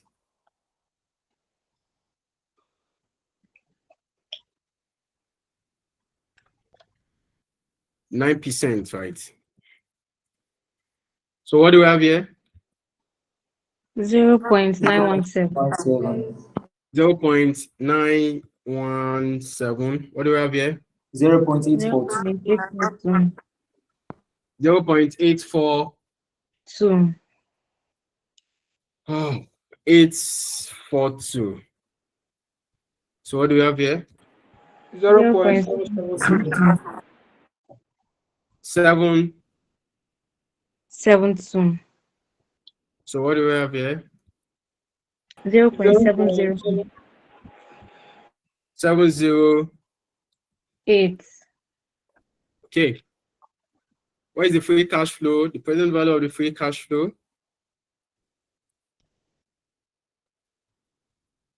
1811. 1811. What do we have here? 1772. 1772. Next, what do we have? 1730. 1730. 1691. 1691. 691. 690. So 690. anyone. So what is the total market value?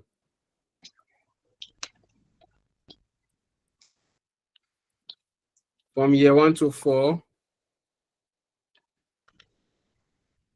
7003. Okay.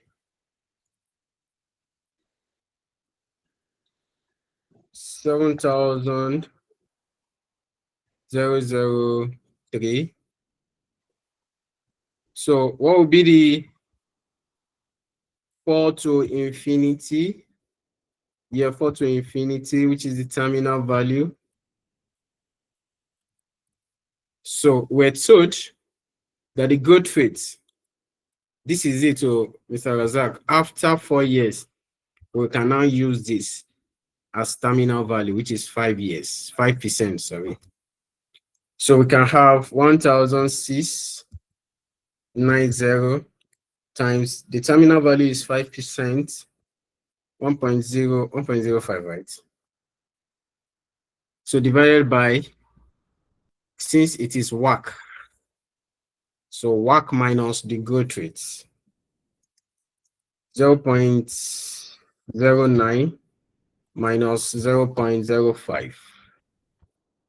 So what will be the value?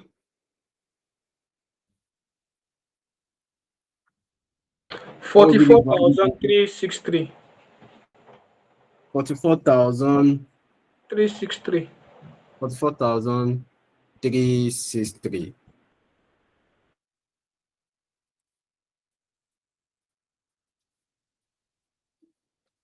Okay, what do we have?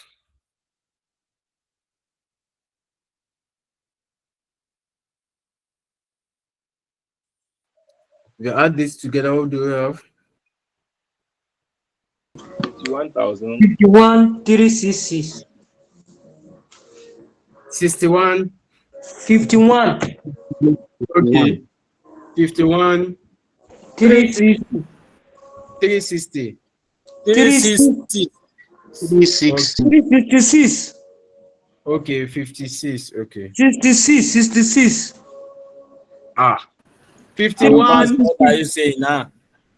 366. 366. Yeah, that's Okay. Thank you, everyone. So that is the total market value. Please, you can take water now, right? Moku rest more. Moku take water. Oh, let's finish this. Let's finish the combined company. Right. So we are done with this part, and that is why it is 20 marks. God, I mean, this one has already wasted about how many minutes there, but it's fine. So now, the next thing is, according to the question, for the combined company, right? For the what? Because there is no how you will determine synergy without calculating the market value of the individual before acquisition. Then you will not compare it with what you have in the combined company. And don't forget that we're given information that the takeover is expected to result in cost saving in advertising and distribution, reducing the operating costs, including depreciation of PACO, meaning that the operating costs of the combined company, when you had the operating cost and depreciation of the combined company together, will reduce it by 7%, right? 7 to what? 7%. It will be 7% of sales. It is not that we will even add itself.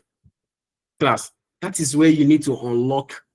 That is where we need to unlock the question now, right? In this part of the combined company. Now, if you don't know, you may go and add, you may just go and add the what is it called? What is it called? The value. You may just go and add the value of operating expenses, depreciation of PACO, and which one of them? And RT. You may go and add everything together there. You now see, you reduce it by 70%. Look at the question. The question says, the examiner says 75 from 76% of the sales to 70%, meaning that your operating costs will be 70% of sales. Can you see it? 70% of sales. The growth rate of the combined company is expected to be 6% for 4 years, meaning that who is that now? Meaning that the growth rate, namesake Olalekon, meaning that, here's the question, sir. Meaning that the growth rate of the combined company will be 6%. Any growth rate you want to have, except your operating costs, class, except your operating cost, any other rate will increase by 6% because they've given us how operating cost will increase. Then we have 5% after. How many growth rate do we have? We have my network or the one is your network. Please, can you hear me? Yes, sir. Yes, I can hear you. Very well, sir. Okay, it's your network, please. So, after all, my network is always it's from your end, please check. So, 70%, we have two goods. One is 70% of the operating, 70% of sales to be operating cost. Second is that the growth rate of the combined is expected to all other growth rates will increase by 6%. Forget about the 5% thereafter. It's later we'll do 5% thereafter, which is infinity. Right? Any other growth rates, any other items will increase by 6%, except the one given to us that the operating cost will be 70% of sales. Now, can we work it out? Okay. Now, let's start. And don't forget that it is assumed that the weighted average capital of the combined company is 9%. It's given. So we don't need to determine the weighted average cost of capital of the what? Of the combined company. So quickly. Okay, let me copy this so we can make use of it. Okay. Okay, I'll share the material after the class. So combined, Paco,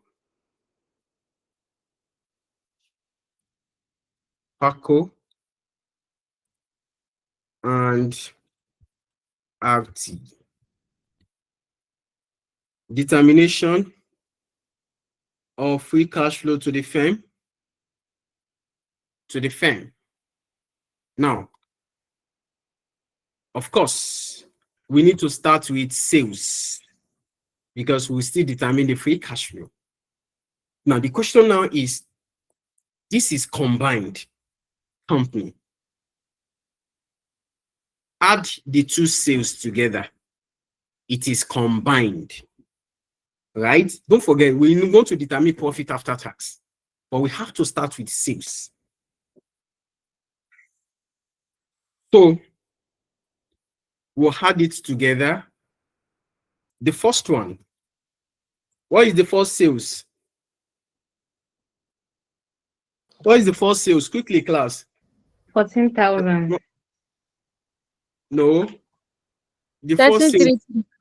Okay, 13,333 plus 9,000. Okay, thank you. Plus 9,400. Of course. Well, okay. Of course, we have to grow it.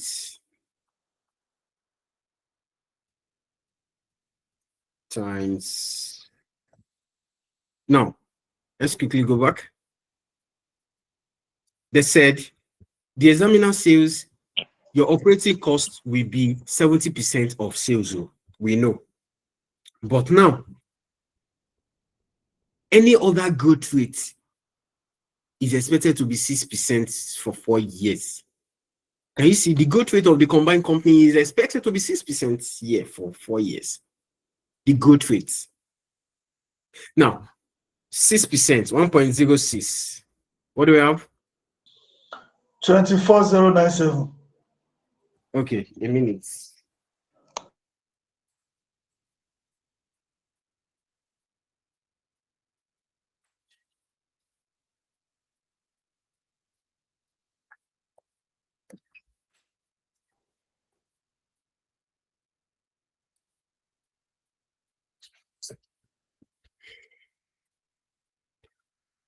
Okay, we have 24,097. 24,097. If we increase this, what do you have? 25,543. 25,543. What do you have here? 27,075. 27,075. What do you have here? 28,700. 28,700. Now, we're given in this question that operating cost to include depreciation, or right, will reduce to 70% of sales. Class. Now, we have this to go. Is that so? Now, what will be the 70%? 70% of sales.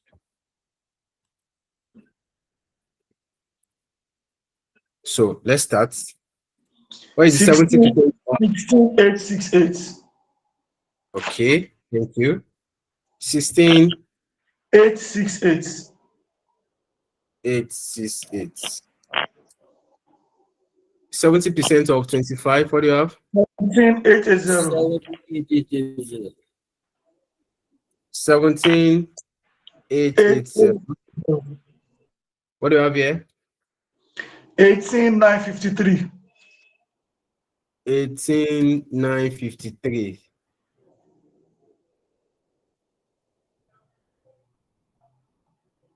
18,953. Next. 20,090. 20,090. 9 what? 0. 20, 0. 20, 0 what? 90. 90. Okay. 90. Okay. Good. So, Kende, quickly. Well done, sir. I want to ask the combined sales. Is it the total combined sales for the two companies? The value that we use, is it before the increase in Yabi? Is it before the increase or post the increase? No, it's before the increase. Is Okay. this one? Is the Why did you combined? use- Is the Okay. combined now? They say it will grow. We have to. It is the combined. The revenue we had. It is the combined company. We had the two revenue together. They will not grow it. They've given us the growth rate. So they've given us the growth rate. We will not go and use all those ones now because we'll go that one already. They've given us different growth rates, and that is the reason why they said the growth rate of the combined company is to be what? Is to be 6% year for 4 years. Do you get? Do you get? Can you? Understand, sir. Thank you, sir. Thank you. You're welcome. So what is the operating profit? 7,229. Okay. 7,229. So when you hear Kenny, when they talk about growth rate, right? Growth rate will start from the original amount, not from the one you've already inflated. Do you get? To start from the original, what is the original figure? We are talking about the combined, right? The first one we determine is before the acquisition. Now we say, oh, they've acquired the company. Both Paco and Agti are together. And this is what may likely occur for the combined company. So what do you have?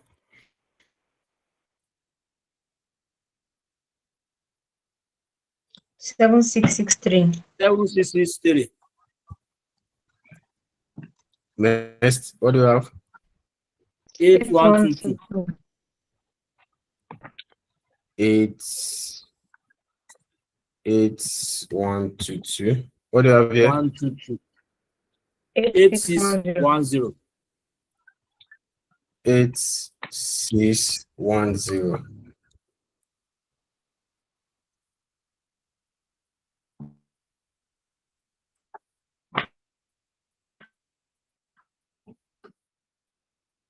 Okay, a minute. Okay, let me see. I think this will be enough for us to finish this 5%. Okay. Where are we safe? Where we they safe? Away. I don't even know. That's it, sir. Is it To calculate the tax, I think. Is it the tax? Abi? Okay. Thank you. So what is the 30%? 2169. 2169. 2169. 2299. Okay, 2299. What's done with up? 99. So what do we have here? 2437. Okay, 2437. What do we have here? 2583.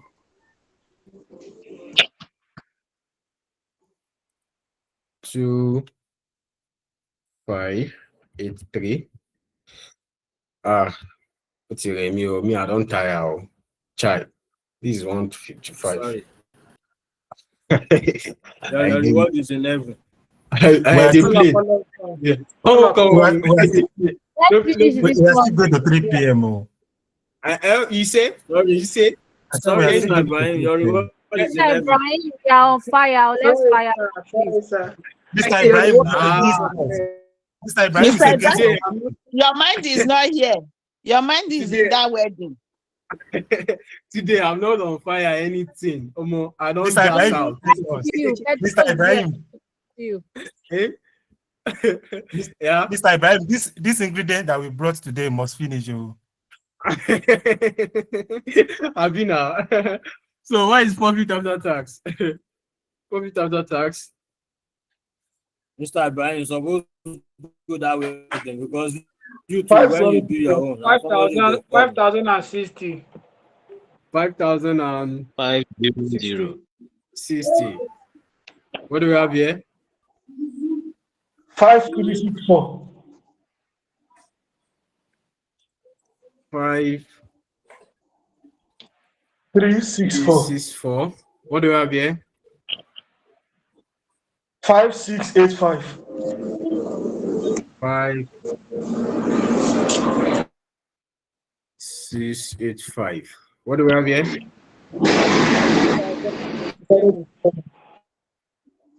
Please, if you know your background is noisy, please, you can mute your mic. What do you have here? 6027. Okay, where is Mary? Mary, are you still in this class? Yes, I'm here. I'm here. Okay, that's fine. So we need to also look for depreciation of the combined company. Don't forget, every growth rate, don't forget that the operating cost that you have here, it has already include depreciation, right? We need to add it back, meaning that we need to add the depreciation of PACO and RT, then grow it by 6% because the examiner says the expected growth of the combined company. They've given you for the one of operating costs, but the other one of 6% for others, right, which is 6%. So therefore, what is the depreciation of PACO? The depreciation of PACO, 1,450 plus 1,100 plus 1,100. Then we'll now grow it by 6%, according to the examiner.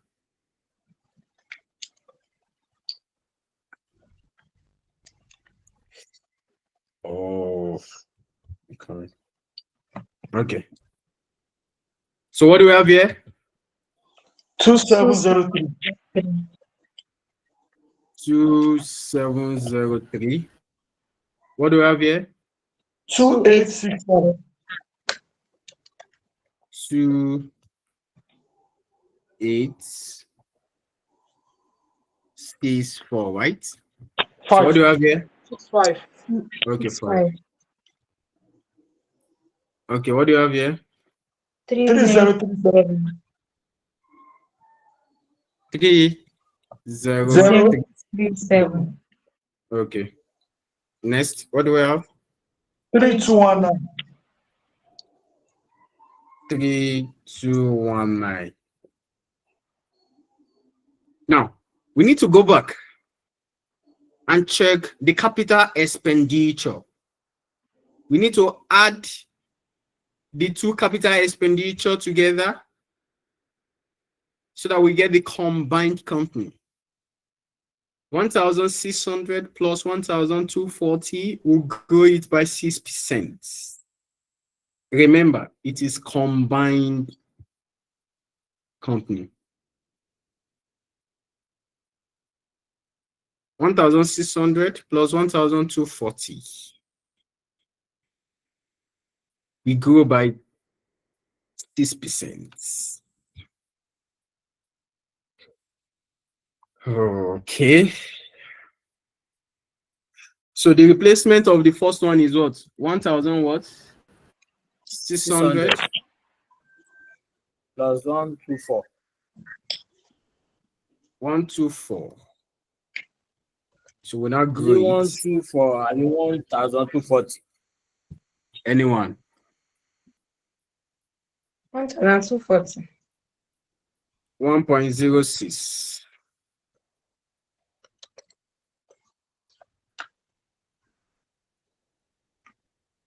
Oh, okay. Let me just see some. You see capital.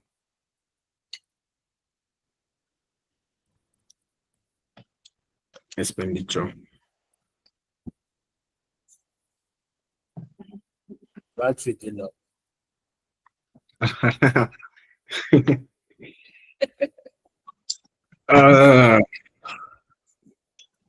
Even the battery don't tire. What do you have here? That's it. We have 33,000. What do we have here? This question is just long and very simple. 3191. 8191. 8191. No, 31. 3191.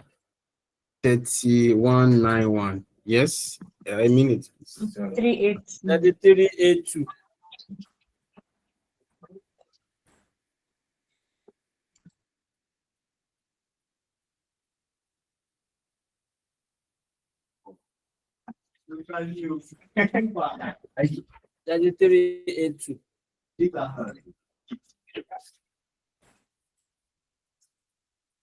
Okay, 33. 82. Okay. 3382. Next. What do we have here? 3585. 3585.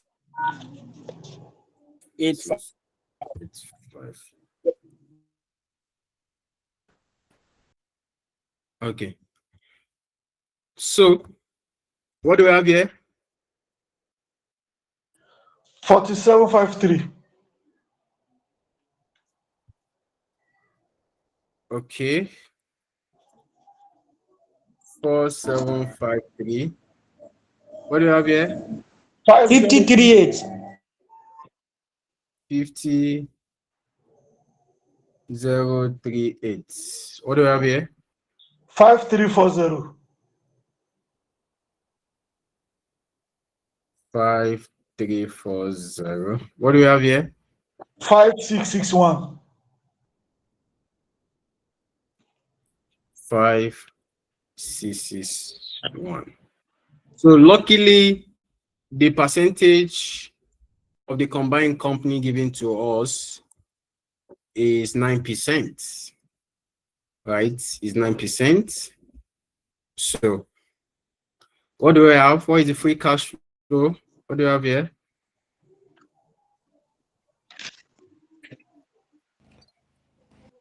0.917. 4,359. You already did it already now. 4,359. 4,000. 359. 359. So what do we have here? Year 4. 4008. 4,242. 008. Next, what do we have here? Year 2, 4,242. 242. What do we have here? 4,122. Okay. So what is the total market value?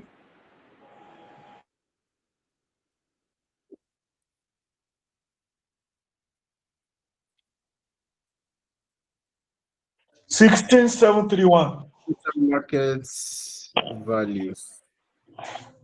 1 to 4. 16. 731. 731. 731. So 4 to infinity. Infinity. We want to know if we have synergy or not. So this is 4 to infinity first. Class, don't forget, for you to determine the value of the combined company, the examiner may tell you to use free cash flow, may tell you to use the PE ratio, the value to calculate the value, which is the average PE ratio times the earnings per share of the two companies. When you add it together, you have the value of the combined company. But in this question, the examiner says we should use free cash flow. Don't worry, in our next class, in our next question, will be on that PE ratio. That is why I'm emphasizing on it now, right? So 4 to infinity. 4 to infinity. 4,008 times, what is the growth rate? After 5% thereafter.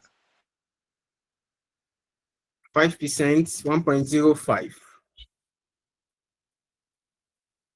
divided by the WACC given to us.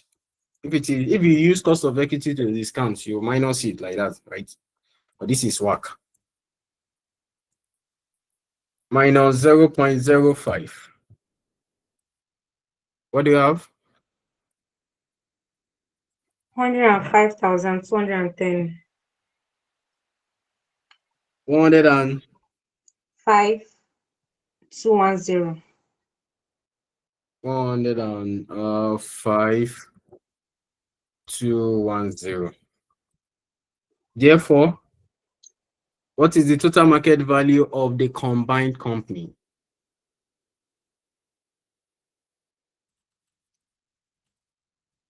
One two one. 121. 121 941.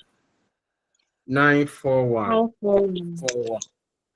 Now, this is the value of the combined company class. Why do we have to do all this? It's because of synergy. It's because of our principle of calculating synergy. So I'll bring down my formula from this part on how to determine synergy. Pre-acquisition value and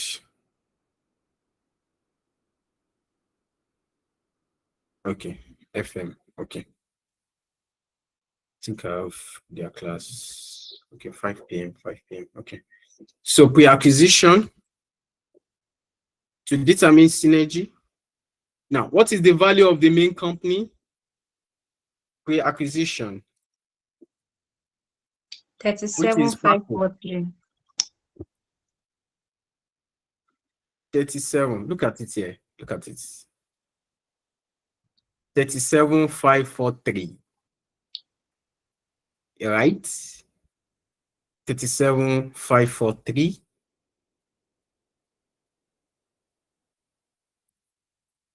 37,543. What is the value of the target company? 121. 51,366. Is it 51 or 94? Is 121? Oh, is it 121 is now? for combined. Oh, thank you. See me, try. 51,366. Thank you. 51,366. If you add the two together, what do we have? What do we have?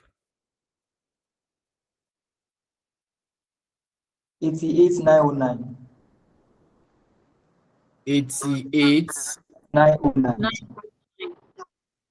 88,909. The post-acquisition of the value of the combined. Mute your mic, please. That combined company. We subtract it. We see if there is value. Can you see? There is no synergy. There will be a synergy, of course. If I combine the two together, I will have 121,941.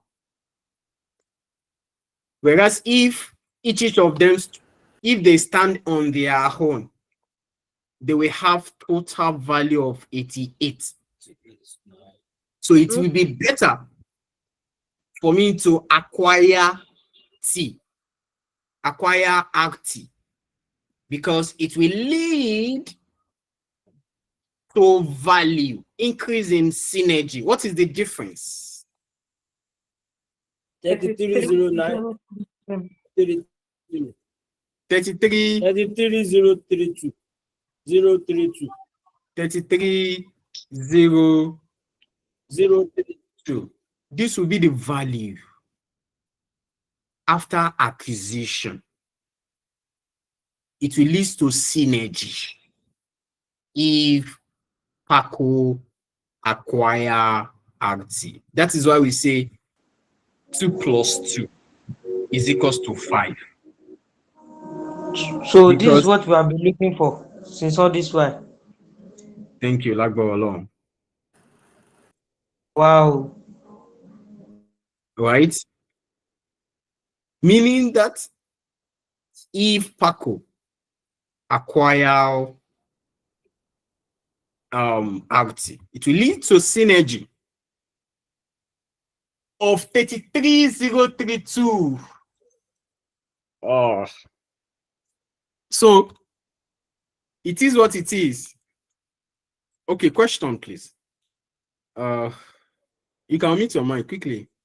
Yes, Mr. Ibrahim, good afternoon, sir.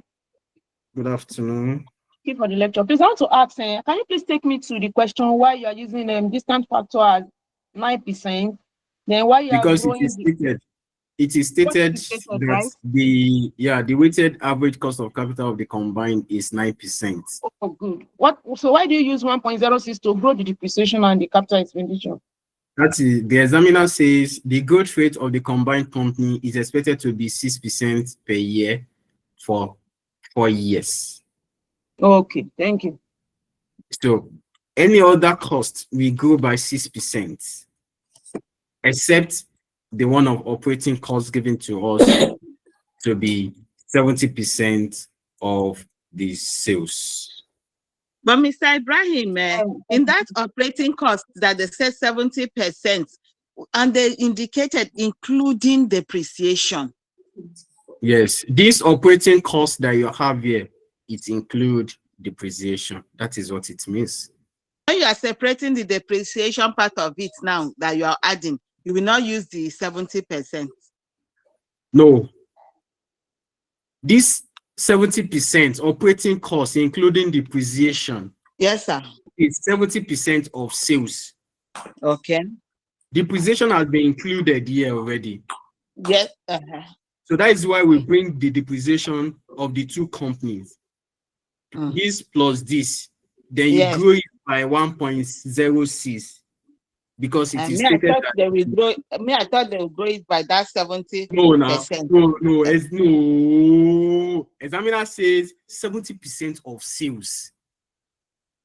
Not the examiner did not tell you that depreciation itself. That's why you were given. That's why you were given that the rate of the combined company is expected to be 6% per year. That is why that 6% is in existence, right? Okay. Okay, good afternoon, sir. Good afternoon. It is what it Okay. is. Yes. Please, I want to take you back to the explanation you gave about replacement, investment, please, and then throw more light on the explanation you gave on working capital. No, maybe you have to go back to. I'm sorry about that. You have to go back to introduction of working capital so that you will have more explanation to what is it called, to that for the working capital or replacements, right? So I'm sorry about that because I've explained that several times. Please. Thank you. But however, I will explain that anything that has to do with replacement of working capital, replacement of capital expenditure, it will decrease your cash flow. And that is why when you are doing a model, you have to consider your capital expenditure that you will use to generate the revenue. If you say revenue will grow by 5%, and you have to state it as well, your revenue, your capital expenditure need to grow as well. It may not be growing at the same rate of the revenue. However, it should actually what? Grow. So replacement will reduce your cash flow, right? So when you watch the video on working introduction to free cash flow, you have full knowledge of how, if it is increase, if it is decrease, right? Thank you so much, maybe. So are we good, class? Sorry, good afternoon, sir. I just have one question, one clarification to make. I noticed that when we're calculating the PV of year 5 to infinity, we actually used the PV of year 4. That's for the FC. We used for this after discounting. That was what we used. So I don't know, is it that we are supposed to use that one after discounting, or we are supposed to use FCFF for year 4 to get year 5 to infinity? Anyone that you feel it is convenient for you, you can use this. You can use this. You will still arrive at the same thing. I'm giving an instance. Yeah, you can use any of the two. I think I said or in the first one. I think or in the first one, you can use this. You still arrive at the same answer. So, and whichever one that works for you. All right, sir. Thank you very much. No, thank you. So we have another question, which is the limitation of the above. That will be our assignment, and you have to talk about the disadvantages. Of course, I've explained all these things in the introduction to merger and acquisition. So on this note, I think we have to go. Right, I have planned to solve this also. Is another complex question. Question 2, compulsory, is also a compulsory question. One of the diets that includes share for share exchange, share for share, as well as a percentage gain. Right. So in our next class, I think that is when I will solve this question. So apologies, we're supposed to finish this class at 3 p.m. Honestly, I'm tired. I'm sorry. So thank you so much, everyone, for joining, and enjoy the rest of the evening. You don't try. You don't try. Nama you be. All right. Thank you. When is our next match with you? That will be Monday. That will be Monday. So please remember that we have CIBN at Next Gen. We do analysis for pre-sim for those who are preparing for the Chartered Institute of Bankers of Nigeria. They are ELM, right? They are ELM. So we we do analysis. Of course, maybe tomorrow morning I will do analysis on YouTube of each of the exhibits at Next Gen Professional Associates. That is what we do.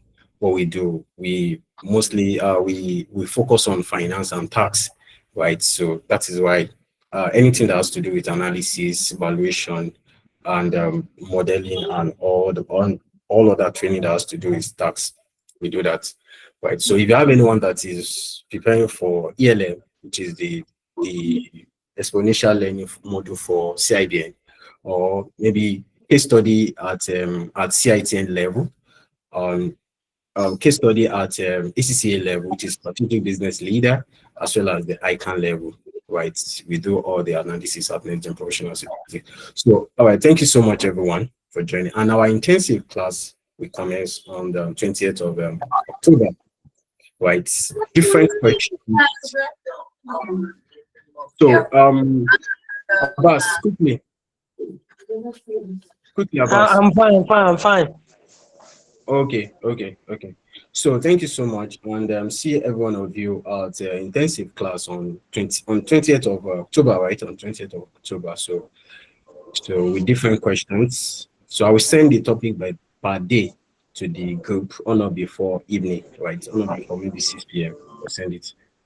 So enjoy the rest of your evening. Thank you. I'm back for you. And you too, sir. Thank you so much, sir. Thank you. So, and merger material.